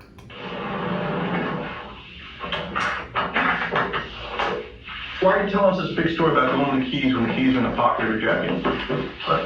The car keys. Yes. You had them the whole time. Yes. I don't know. As my present Tyler. Again, an untruth. Why did you do this? You keep saying that. Who did it? How Who would do it? What kind of person would do this? I don't know. What part of what we're saying don't you understand? I don't see how one set of keys to Why are they under your bed?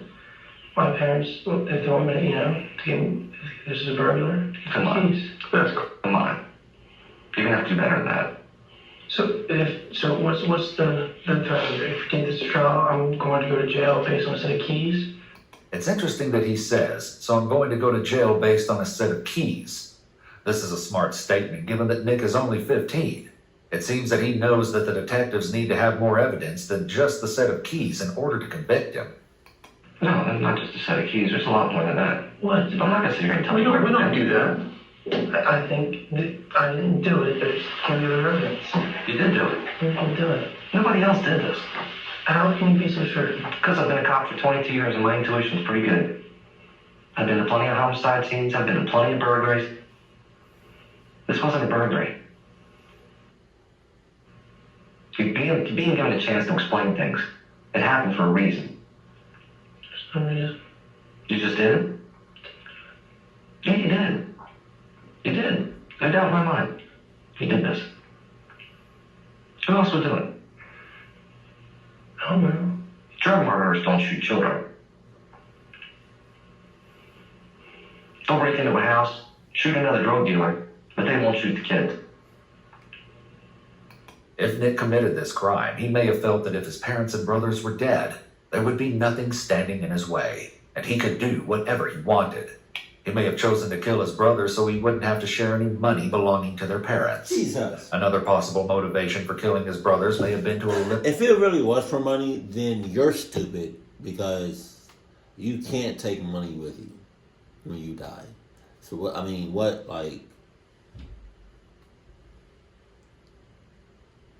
Jesus. I bet his friends right now, in the time of this interview when they went home, not interview, interrogation, I bet they shaking in their boots. I bet they going through it. I know they are. At least at the time of this interrogation when they went home. Any potential witnesses to the murders of their parents. Nick likely believed his plan was very well thought out and smart. He appears to believe that he could fool the police into believing that a stranger broke into the home, killed everyone, but took nothing of value. He displays several narcissistic tendencies, seeming to believe he's very smart and superior, even questioning how the police could be so sure it was him. Only family will do that. Only another person in the family would do that. We know that from experience. Yeah. What reason would I have to kill my brothers? That's what we're trying to find out. If I met somebody with my father, why? Why do the rest of the family? It doesn't make sense. It doesn't. There's no reason to. Then why did you do it? Explain it to us. The detective grows more confrontational and raises his voice when challenging Nick. People are going to be searching for a reason why this happened. Look at your family. Yes, I love them. And you put a gun to their head and you killed them. There is no other explanation. Nobody broke into that house. How do you know? Nobody broke into that house. How can you be certain? If I swear to goodness, if they say I've been doing this for 22 years, man, come on, bro. Jesus. We're 100% certain that nobody broke into that house. Because we know. We're sitting here, you're not God, you don't have cameras in my house. I know that nobody broke into that house last night. Nobody. There's an explanation to what happened. There's got to be. Other than this, you were a stone cold killer that killed his family. It's also noteworthy to mention here that people with antisocial personality disorder and other personality disorders often dissociate, meaning that they disconnect from thoughts, memories, and feelings. This is often how these individuals are able to carry out horrific acts of violence. They have a way of emotionally detaching when committing the act, as well as afterwards. I get a sense that in the beginning of the interrogation, Nick is almost trying to convince himself that he didn't do it, or he would like to believe he didn't. There's something about the way he denies that seems like he just wants to make it all go away. Aaron, you're just lying. You're digging yourself deeper into a hole. You're 15 years old. You will spend the rest of your life in jail. Thank God. Yeah, you did. And if I tell you a reason that'll somehow change my jail sentence? No, it gives us something to tell your neighbors, your family, But I didn't do it. because everybody's looking for a reason. Do it. Well, the burglar did done. You've done nothing but lie to your friends. I couldn't find the car keys. I couldn't get in the house. All the lights were on. You got the car keys in your jacket. You have no idea where the keys to the gun locker are, yet they're found under your mattress. You leave your friend's house. You only go get the car. You don't come back until 6 o'clock in the morning. It was 30 degrees outside last night. You didn't sleep in your car.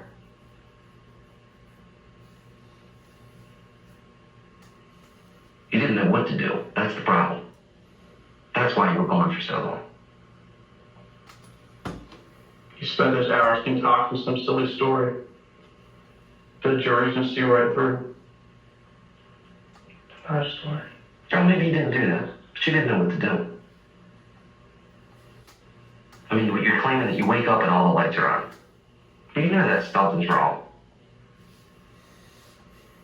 Why didn't you go in? You knew the back door was open. I understand the lights were on. The lights in my parents' bedroom. You said earlier that all of the lights were on. You fell asleep, you woke up, all of the lights were still on. I said my parents' bedroom lights were on. You said all the lights. You did.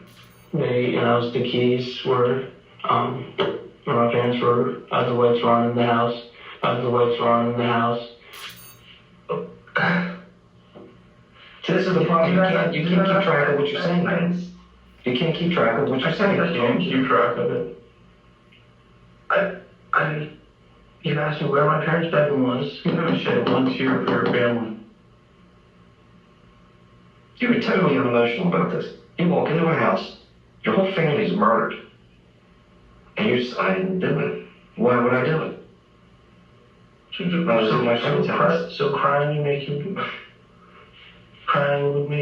believe that? I think you're trying to convince yourself. You're doing a terrible job of convincing me. I have to convince you. Yeah, you do. Believe it or not, you do. You've heard me before, and I couldn't. You did this. There's no doubt in my mind. No doubt in my mind.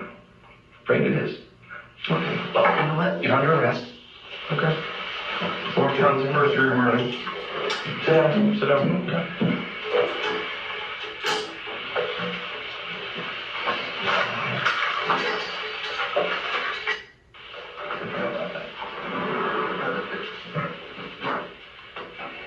The detectives have tried several different tactics to get Nick to confess.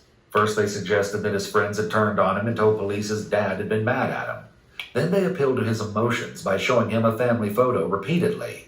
They pointed out all the lies he's already told. They also tried to see if he cared about his image, prompting him to give a reason for the killing so he wouldn't be labeled as a cold-hearted killer. However, none of this worked. Being arrested and handcuffed will likely scare Nick and make him realize the seriousness of his situation. Leaving him alone right after is strategic, as isolation may increase his stress and put the pressure on him to finally confess. While left alone handcuffed to the wall and table, Nick once again falls asleep. He's alone for around 40 minutes. The sound of the door wakes him up from sleeping. His ability to sleep in this situation is disturbing. Hell yeah. The first detective returns to the room alone, likely posing as the good cop as he removes the handcuffs. Nick may be more likely to be honest with him because he may feel that he's on his side. Nick, I'm just trying to help you out. I'm trying to figure out what happened here. I mean, this is a horrible tragedy. You know that.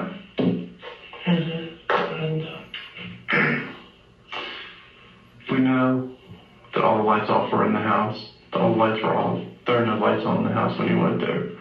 The detective immediately confronts him with his lie about the lights being on in the house. He sits very close to him, invading his personal space to make him uncomfortable, and his tone is now a lot more aggressive than before. This is an interrogation technique from the Reed method, which is called positive confrontation. The detective confronts the suspect with evidence or contradictions from what they said earlier with a definitive tone, and aggressively explaining that they know based on evidence that the suspect lied. And see, all these little lies, all these untruths. But maybe I talked wrong, but I mean, I knew that light was on. Forget what I said, what, you know. Okay. I mean, that light, I knew that was on. What do you want me to say? Say, I want to know why. I want to know why. If there's a reason, I still go to jail. I'm still in jail. Nick's response that even if there's a reason I still go to jail is very revealing, as an innocent person would not make such a statement. If there was any doubt in him being guilty, this statement certainly confirms that he did it. But you understand, there are mitigating factors in the world. There's a cold-blooded killer, and there's a reason why people do things. And there are differences. There's differences in the way things are perceived, the way people hear things. Yeah, inevitably, it could determine the way you live out your life. Yeah. You can live it out as a cold-blooded killer who just killed 4 members of family, first-degree murder, or maybe there was a reason. However, whatever it might be, there may be a reason. He's still going to jail. Here, the detective uses the Reed technique of mitigating circumstances or alternatives. He begins explaining that people do things for reasons, and sometimes those reasons impact the outcome for the suspect. This is said to try to make it easier for the suspect to confess and feel less judged. It will also make the suspect believe that maybe what they did is justified, or at least somewhat understandable. Even if the suspects lie about why they did what they did, the police still have a confession to the crime on record. But why? You know, if there was an explanation, people want to hear this. People don't want to shut off a 15-year-old kid. They want to know why. Father was beating him or abusing, maybe not physically abusing him, degrading him. We know he was overly hard on you. We already know that. The detective now uses the alternative step of the Reed technique more in depth. He's presenting 2 possibilities, one being that he's a cold-blooded killer, and the other that there is a reason he did it. He's hoping that Nick will latch on to the less morally reprehensible alternative, as it's less threatening for him to confess to. The detective will build up the contrast to the 2 until he agrees to the less evil alternative, which is an admission of guilt either way. But you did it, and that's just it. The jury's going to stand here. I didn't do it, though.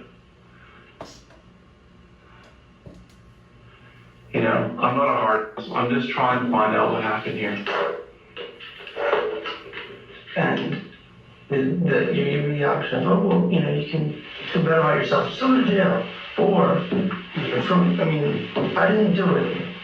So as far as what you told me, I really honestly think you have the key. The key means nothing. Oh, it means a lot. To an experienced officer, maybe, but it's a jury. So you're playing it on your mind right now. How am I going to beat this jury? I've got the jury beat.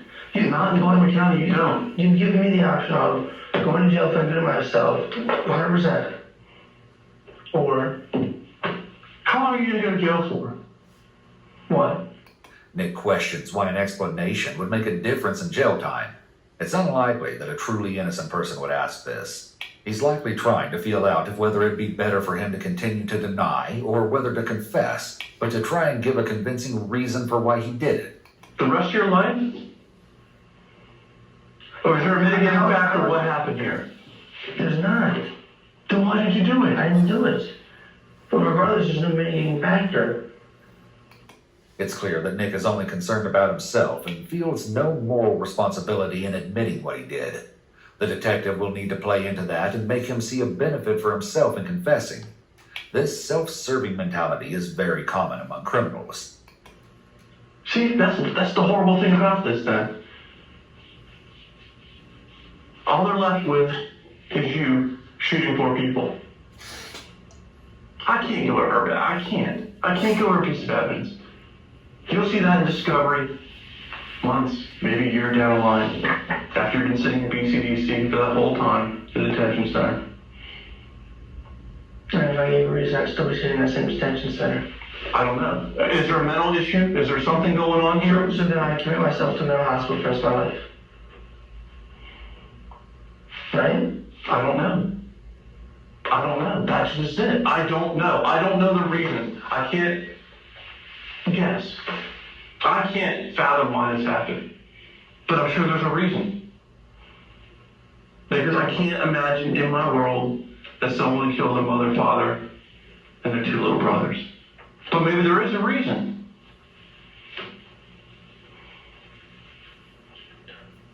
It's not up to me to tell the jury the reason. I present the evidence as I have it. And it's in the jury's hand. And you're playing it, I can see it in your head. You're trying to play it out in the jury. I can get this by, get this by.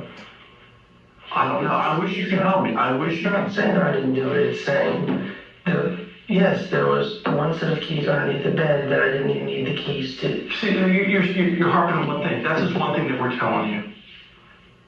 Nick is arguing with the detective while still being careful and respectful. He's speaking hypothetically here because he's still sticking to his story that he didn't do it. His more mature demeanor has come back now. He's talking more. His tone of voice is a bit louder, maybe because he feels more comfortable with this detective than the other one. It's interesting how Nick has maintained his composure all along. He's not emotional or angry, but simply trying to present arguments, implying that the keys being under his mattress is not an indication that he killed his family. Given that he's only 15 years old, this type of thinking shows his intelligence and maturity. Try to convince me then. Try to convince me you didn't do it then.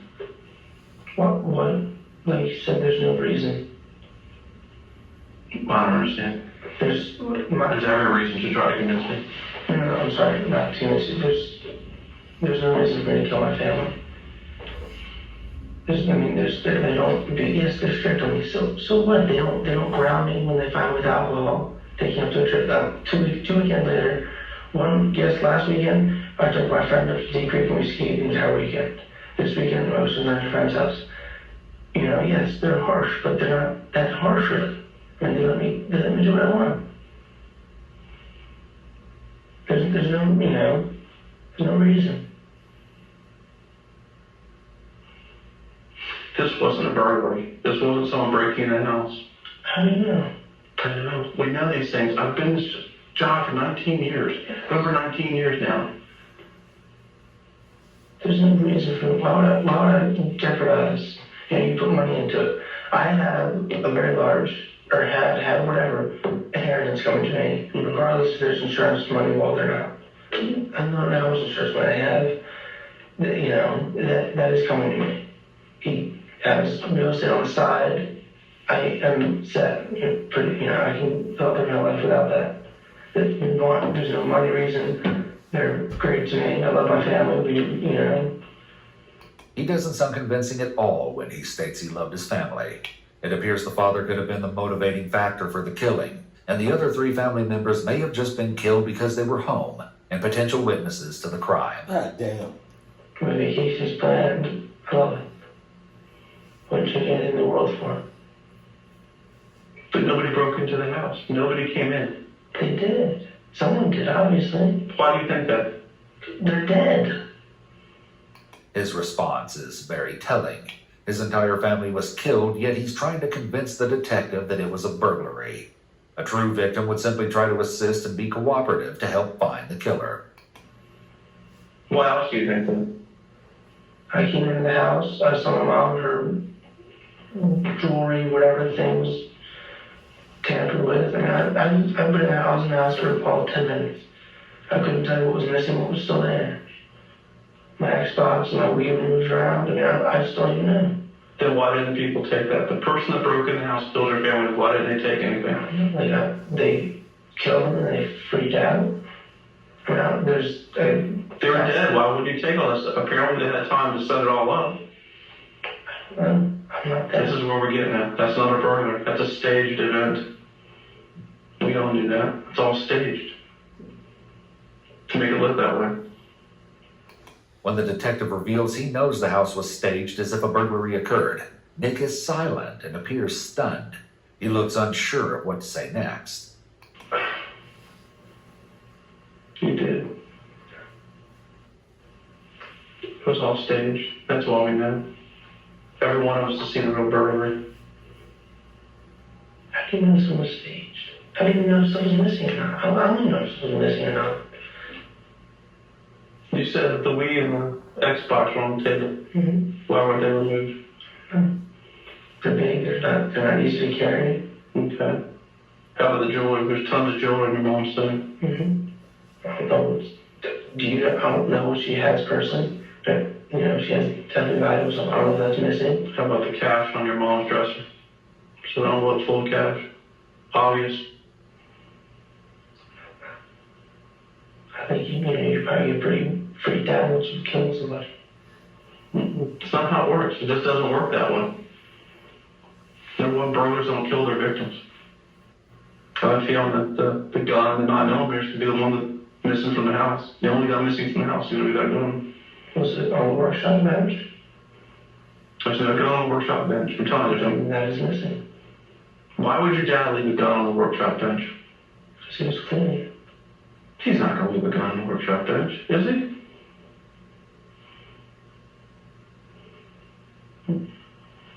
Do you know my father? I think I know him probably better than you do. How can you say you don't know him? He would leave a gun out? With his kids in the house?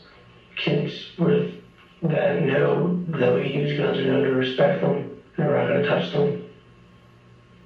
Where's this gun going to be found? No. It's for you guys to find. I like that. What? That is.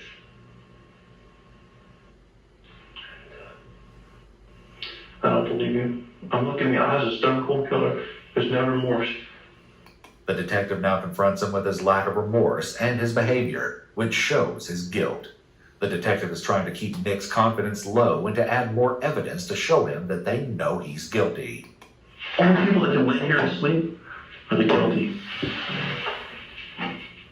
You're going to shed a tear. That's why I think there may not have been a reason. Maybe you are just a stone cold killer. I didn't cry. That you show no emotion. Don't show emotion. That condemns me. Sun goes a long way. Emotions, people play with their emotions, they play them down.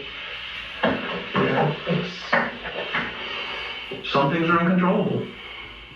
It's inconceivable that anyone would be able to hold back emotions or act in this situation unless they were a psychopath and unable to feel normal human emotions. But people who have set stories in their head act like this. People that have maybe almost convince themselves they didn't do this. The detective comes across as extremely confident when he says that guilty people act exactly like Nick is acting. He's trying to make him doubt himself so that he will give in and confess. I know you don't believe it, but we see this every single day. I know the guilty by the way they act. Not even talking about the evidence. I'm just about the way you're acting tonight. The jury won't. The jury will. The jury will see this.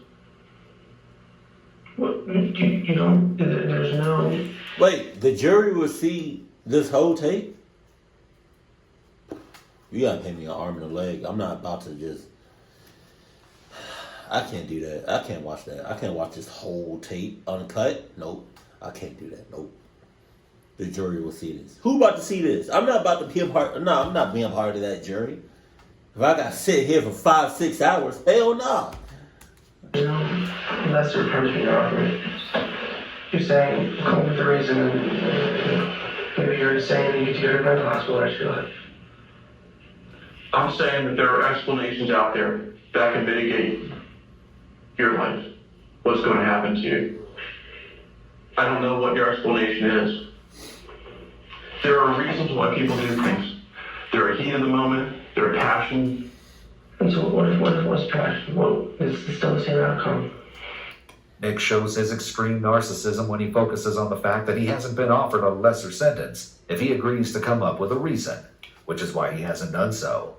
It doesn't even occur to him that confessing is the right thing to do out of remorse or guilt. It may not be. I can't promise you anything. Right, so what you're offering was, if I admit to it, I say I did it, and I say, oh, but But why? But I'm looking for... I don't want you to say I did it. I want to know why. There's no why. I didn't do it. But they don't do anything. And that makes it worse for us. Because there's no explanation. You're getting charged with this tonight. There's no doubts about this. But I'm hoping that there's a reason that we can explain to the court, to the state's attorney. Here's why he said he did it. The detective goes back to the theme of justification and tells him once again they have enough to convict him already, so he will see a benefit in giving a reason of why he did it. You know there are lesser charges, right? You know there's manslaughter. You're a smart kid. You know there's second-degree murder. You know all this. But I don't know why things happen. The only thing I have right now is 4 dead people. My only recourse right now is first-degree murder. If there's a mitigating factor, I would love to know this. Maybe that can affect the outcome of the rest of your life. Repeatedly, Nick has stated, there is no mitigating factor. This statement will ultimately make his defense more difficult if he goes to trial. His defense team will want to put forth a reason for him killing his family, and his statements will make that reason that much harder for a jury to believe. I'm not here to bullshit you. You may think that. That's fine. I think you're trying to put me. It doesn't seem to say some reason doesn't seem to be very compelling. Because I'm still going to jail regardless. But if I take it to court, and what if I win? Then That's a heck of a gamble, isn't it? But the rest of your life is a heck of a gamble. But as opposed to what? It's not true. A lesser amount of time? Less amount of time, but if it's still 30 years, that's my life. But what if it's not? What if it's a mitigating factor strong enough? There's no mitigating factor, though. See, there is. So you're trying to play in your head. I know you. I know what you're doing here. I know, maybe not know you, but I know the type of person. Because I've seen the person here in the same exact seat before. There's no mitigating factor. Well, you want someone to come here and promise you, well, because I was mentally abused, that's why I did this. I'm going to give you 5 years. That's what you want, right? That's what you want. But I can't give it to you right now. I can't say that. But I can certainly take what you tell me and give it to the right people. This is it. After this, there's no more me. There's no more mouthpiece for you right now. This ends when I leave. You Nick left. is likely feeling What do you mean? Like you left a couple times. Like what you mean? Like you leave and never come back? very uncomfortable at this point, as the interrogation increases in intensity, as evidenced by him frequently rubbing his hand through his hair, which is a self-soothing behavior.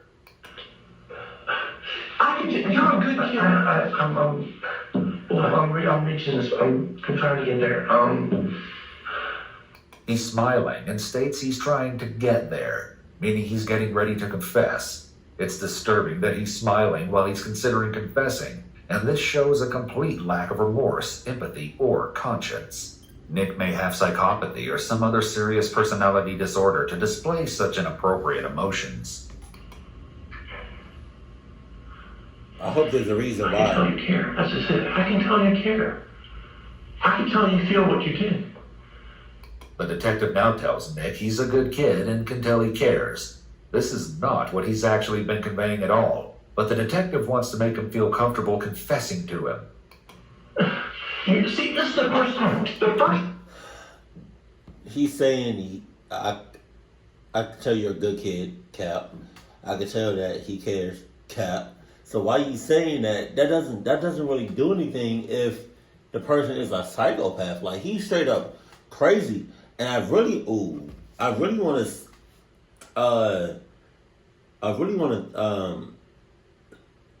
I really hope there's a reason why he did this. I'm sure. Alright. I just want to see if there's a reason why he did this and tells that in this video. Because if he doesn't, and we're just left with a plot hole, I'm going to be pissed. Good kid and can tell he cares. This is not what he's actually been conveying at all, but the detective wants to make him feel comfortable confessing to him. You see, this is the first time. The first genuine emotion I've seen all night is coming now. What happened? Nick, what happened? A confession may be coming soon, as Nick has started nodding his head in agreement with the detective. Seeing this, the detective immediately scoots his chair in closer to put more pressure on him. It's part of the Reed technique to move closer to the suspect when they're about to confess, maintain eye contact, and act like they are an ally or confidant. I can tell you didn't plan this. Just because you're a father? Say it, come on. Yeah, it was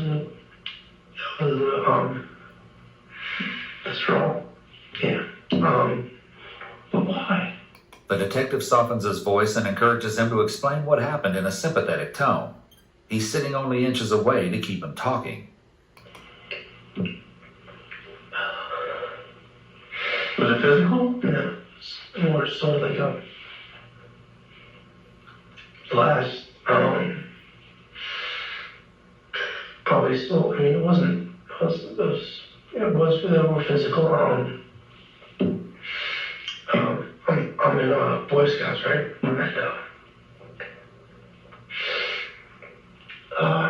Excuse me. It's okay, man. The fake ass tears out of here. There's this, I'm almost Eagle, and you're almost done. You're just getting life scout. And then there's this leadership weekend, camp out, whatever thing, and it was Brownsy, somewhere up in, I forgot, but anyways, I didn't want to go, I'm almost done, continuing to leadership camp, so my attitude wasn't great on the trip. You got pissed? So we got pissed, and so we're coming home. Here, we're getting a glimpse of Nick's father's authoritative and seemingly abusive parenting. This in no way justifies Nick's actions, but it does show that there may have been dysfunction in the home. If this is true, the physical and emotional abuse likely made Nick feel very powerless, and could have made him so angry that he wanted to kill his father. However, it's unclear at this point why he would have also killed his mother and brothers. We don't have any information about whether the allegations of abuse were ever found to be true or not. Typically, the presence of antisocial personality disorder is what explains how a teen can engage in such a horrific act against their family members. An important point about APD is that according to the diagnostic criteria, the individual must be 18 years old to be given this diagnosis if the remaining criteria are met. This means that at 15, Nick could not be given this diagnosis. Was he beating on you too mentally, or? And that was mentally, and it was like, he called me 5 times, and that was the You're at life scout, you know, up here at life scout, for God's sakes. so that was one of the beginning, like, you know, one of the beginning of it, and it's just, How long ago was that? that was this fall, last fall, and then Kept it up there. The detective interjects with comments that show support and appear to take Nick's side as he tells him the things his father allegedly said and did to him. This is to encourage him to keep talking and makes him feel like the detective understands him, despite knowing that nothing his father said or did justifies his actions. it kept going, and the little thing just seemed to always reverted back to that one thing, and then, you know, the alcohol thing happened, and then they called me to take on the car. Oh, you got a call before. I called before. He threatened to keep it away from you. Right? The whole time your grades are good? Everything else is. Grades were good, and last freshman year, I got a D one quarter, but then I got an A the next quarter, so I got a good all. So that Grades harping on the D. right, up on the D, and then you know, he occasionally I wouldn't call it huge physical beating, but I think it was Still uncalled for. right, the emotional, I think. The hit, when he hit me, didn't bother me, it was the constant. Did you do it in front of your friends too? Remember the hitting, but the yelling and the, you know, anger. Embarrassing. Yeah. And then for my birthday, which is a couple days away, we were just take friends up to Deep Creek. Mm-hmm. And this last weekend, he was uptight as usual. And Did he drink or anything? Or? it was never really alcohol. It was just he was overstressed, I think. You know, he works and he gets up at 5 in the morning and took him at 6:30. Mm-hmm.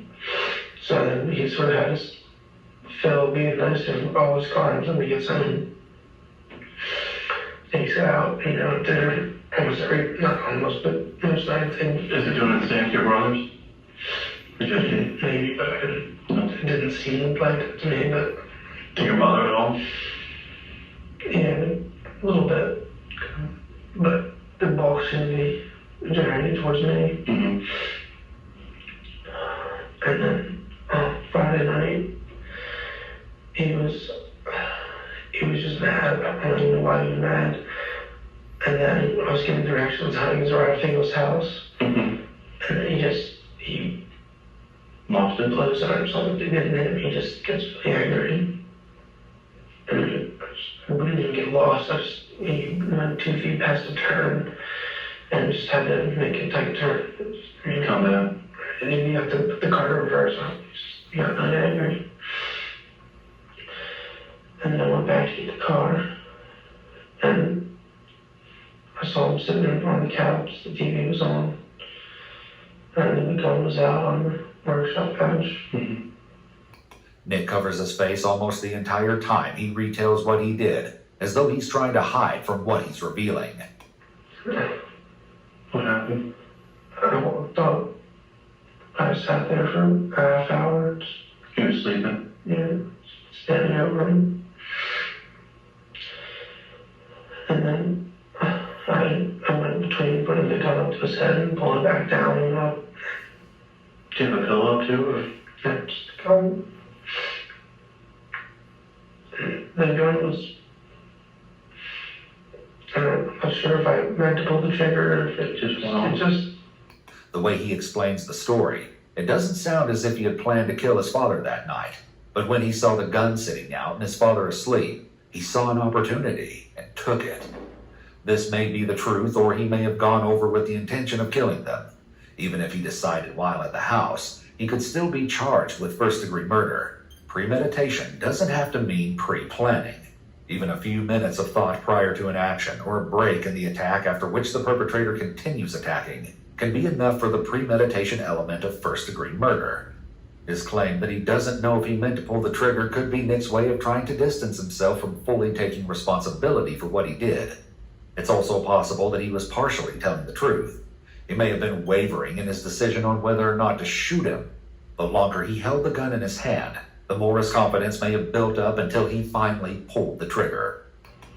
And once that happened, I freaked out, and I thought, it'd all come down, but I don't even know if they woke up or whatever, but so I sat on the couch and they're up, and In many ways, it's a greater indication of a total lack of empathy and poor moral conscience when a person has an opportunity to reconsider their actions, but they go through with the murder anyway. Even if Nick was out of it, as he said, or overcome with emotions in the moment, he still had moments in those 30 minutes where he must have realized the significance of his actions. right about there, couldn't just walk away from that. And then I shot my mom. And then She's still sleeping. yeah, I waited for a little bit, then I think she went back to sleep. I shot her. His confession about shooting his mother while she was sleeping removes any kind of justification for the killing, as she wasn't even a witness to the father being killed. Both parents' murders were totally unprovoked, as they were sleeping when they were shot. Shooting someone allows the killer to not only be physically further from the victim, but also more emotionally detached from the killing. Why the brothers, man? I thought it, no one was there to say anything that my story would go, because it was the only one. Just got scared. Nick's revelation that he killed his brother solely for self-serving purposes shows how truly cold-blooded he is, and how he is solely concerned about himself. He may have been angry with his father or frustrated with the rules or boundaries his parents set, so he thought if he eliminated them, his problems would go away. He may have believed that his life would be better on his own, but he likely didn't think about the long-term consequences of his actions. He could have been afraid that if his brothers were alive, they might point fingers at him or recall fights Nick had with his dad, which would give away his guilt. So he felt he had to kill everyone. It just happened.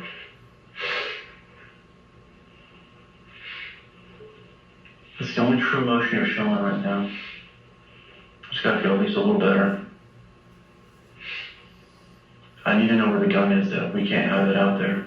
It's on Shore Road. I'll explain on the map or whatever. You may have to take us there. Sure, it's fine. Is it? It's where it's maybe it's in bushes. You can point out to where it is? Yeah, definitely. The detective asks Nick to take him to where he ditched the murder weapon, which is the final step of the Reed technique. It's vitally important to back up the truthfulness of the confession with independent corroborating evidence, such as disclosing key facts of the crime which would only be known to the perpetrator. Turning over critical evidence like the murder weapon is extremely helpful in sealing a conviction. This is what I mean. There's a reason. There's always a reason. You don't want the world to think that to do it for them. How would it be?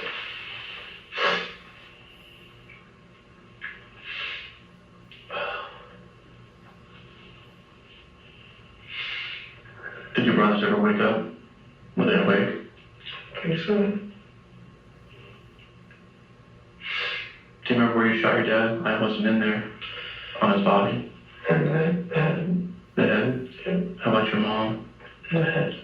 Your brothers too then? Why'd you do that? I figured it'd be quicker. God. And, just be instant.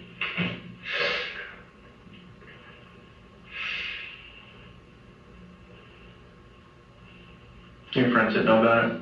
Yeah. Is there anything else you can add, do you think? Is there anything you need? I mean about you. I mean, obviously you're sorry about this, right? I mean, I can see it's the only time that I've seen emotion. I wasn't trying to treat you bad. No. I hope you can respect that I have a job to do. No. It's all me. It's all on you. Alright. You need something to drink? I'm just going to your handcuffs off. You'll be okay? Just hit the door right there, right outside if you need me.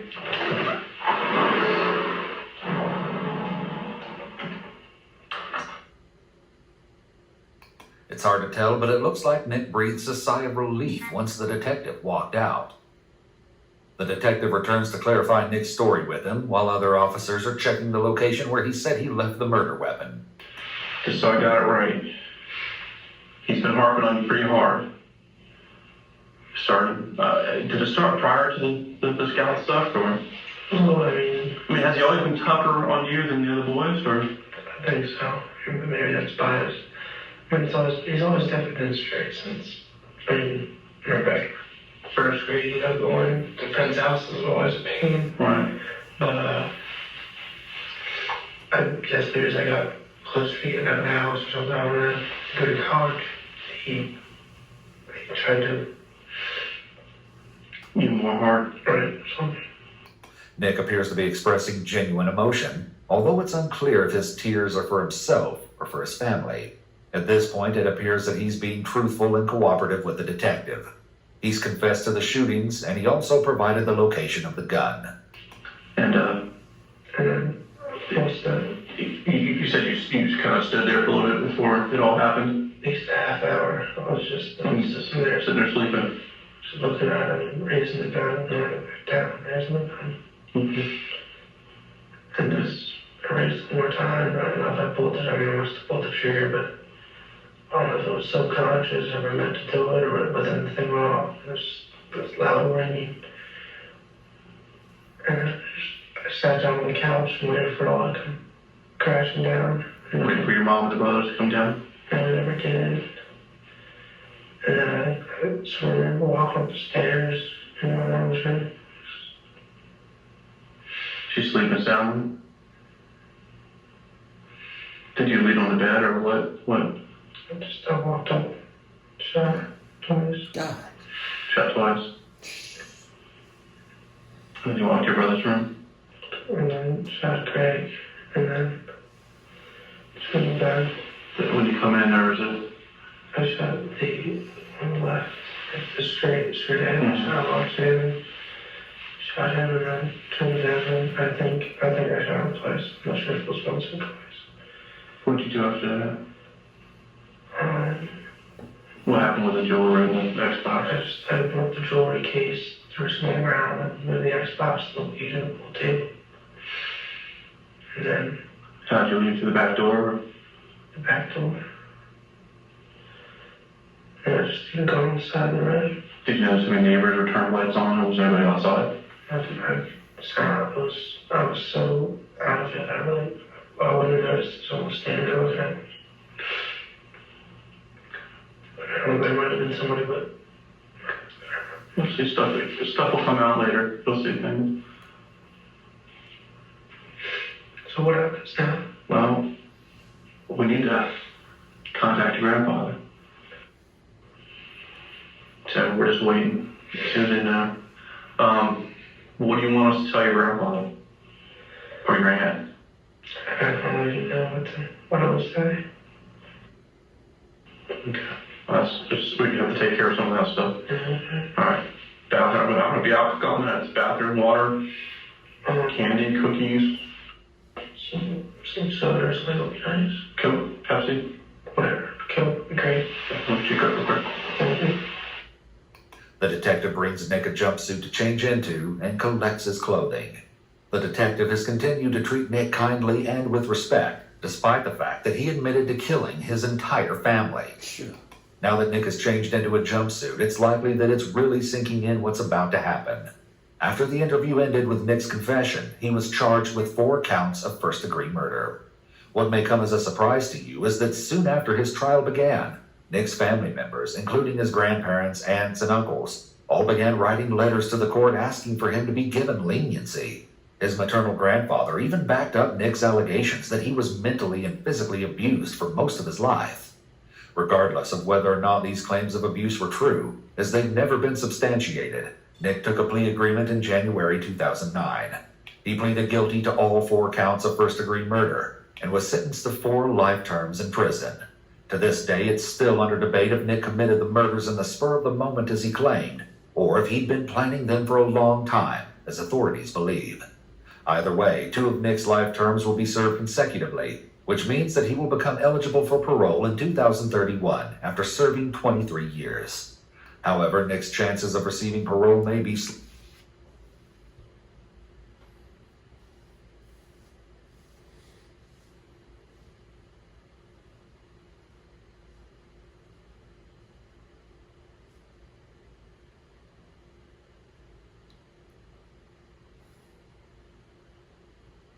I just want to make sure I heard that right.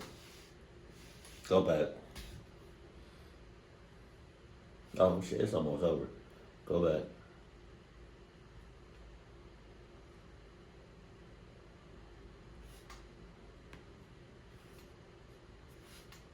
I'm trying to like.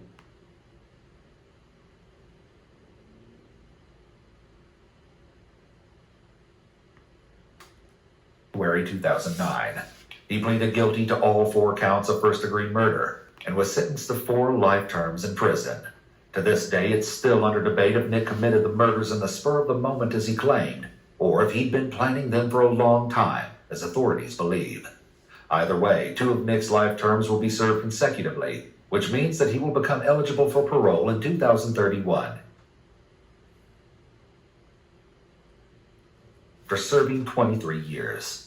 However, Nick's chances of receiving parole may be slim, because in Maryland, parole for a life sentence must be approved by the governor, and that hasn't happened since 1994. Okay. Oh, that's it?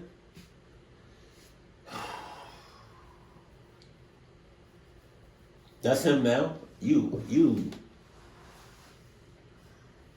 So I just want to get this straight. Cause some things go over my head, and I don't get certain things until after the fact. So he did this because of his father. His father was hard on him mentally, physically, all of that for a long time. Apparently, is that why he did that? And then I would think it was just in the heat of the moment. I don't know. Yeah, I can't tell you if it was in the heat of the moment or if he planned this.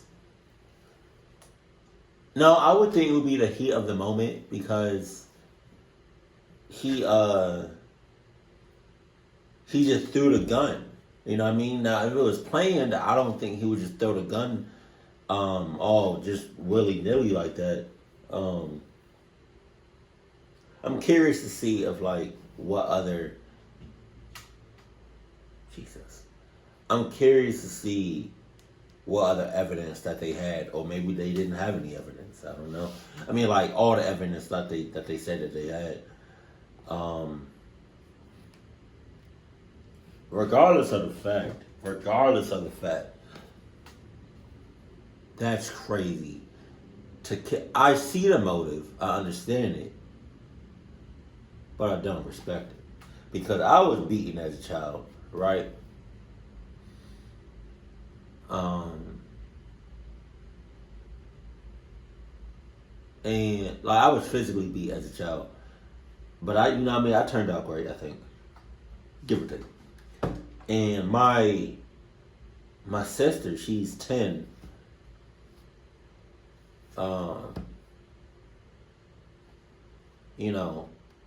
Nobody's perfect, but her dad, my stepdad,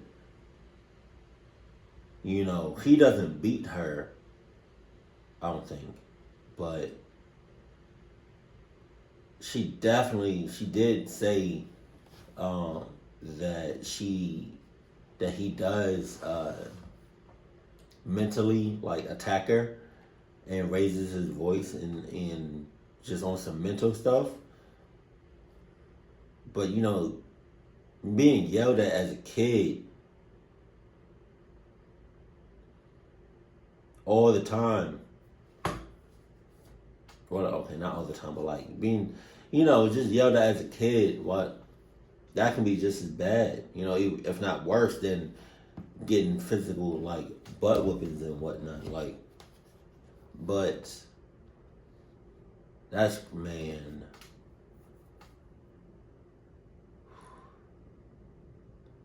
It really seems like his friends had no idea that he did that until after the fact. So I don't know if anything should happen to his friends, but Nick deserves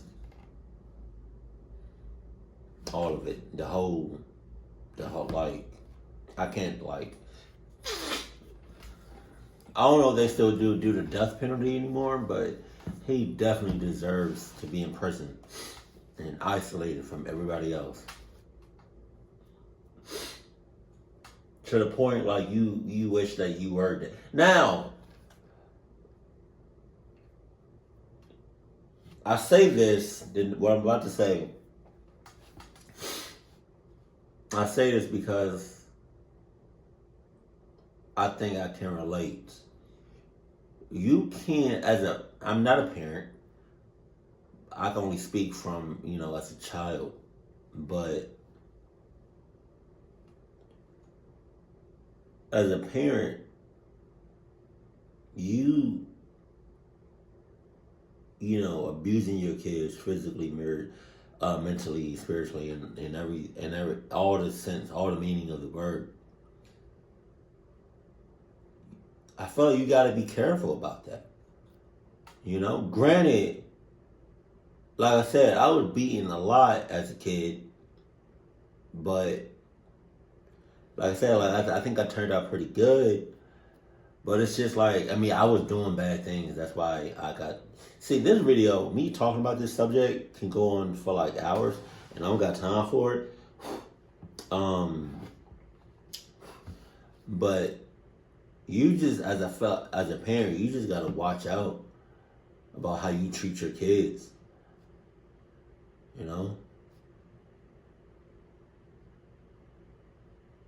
Because even though you may think you're doing the right thing, whatever you're doing might make it worse. And if you keep doing it, it's gonna get worse and worse and worse until they get to a certain point and something flips in their head and it's over and it's wraps. So be careful about how you treat your kids, please, because it can backfire on you real quick. Or it can backfire on you in years. It can, you know what I mean? So just be careful about how you treat your kids. And kids out there,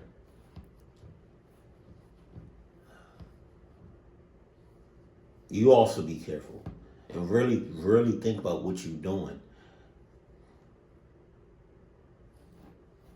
Because to kill somebody, that's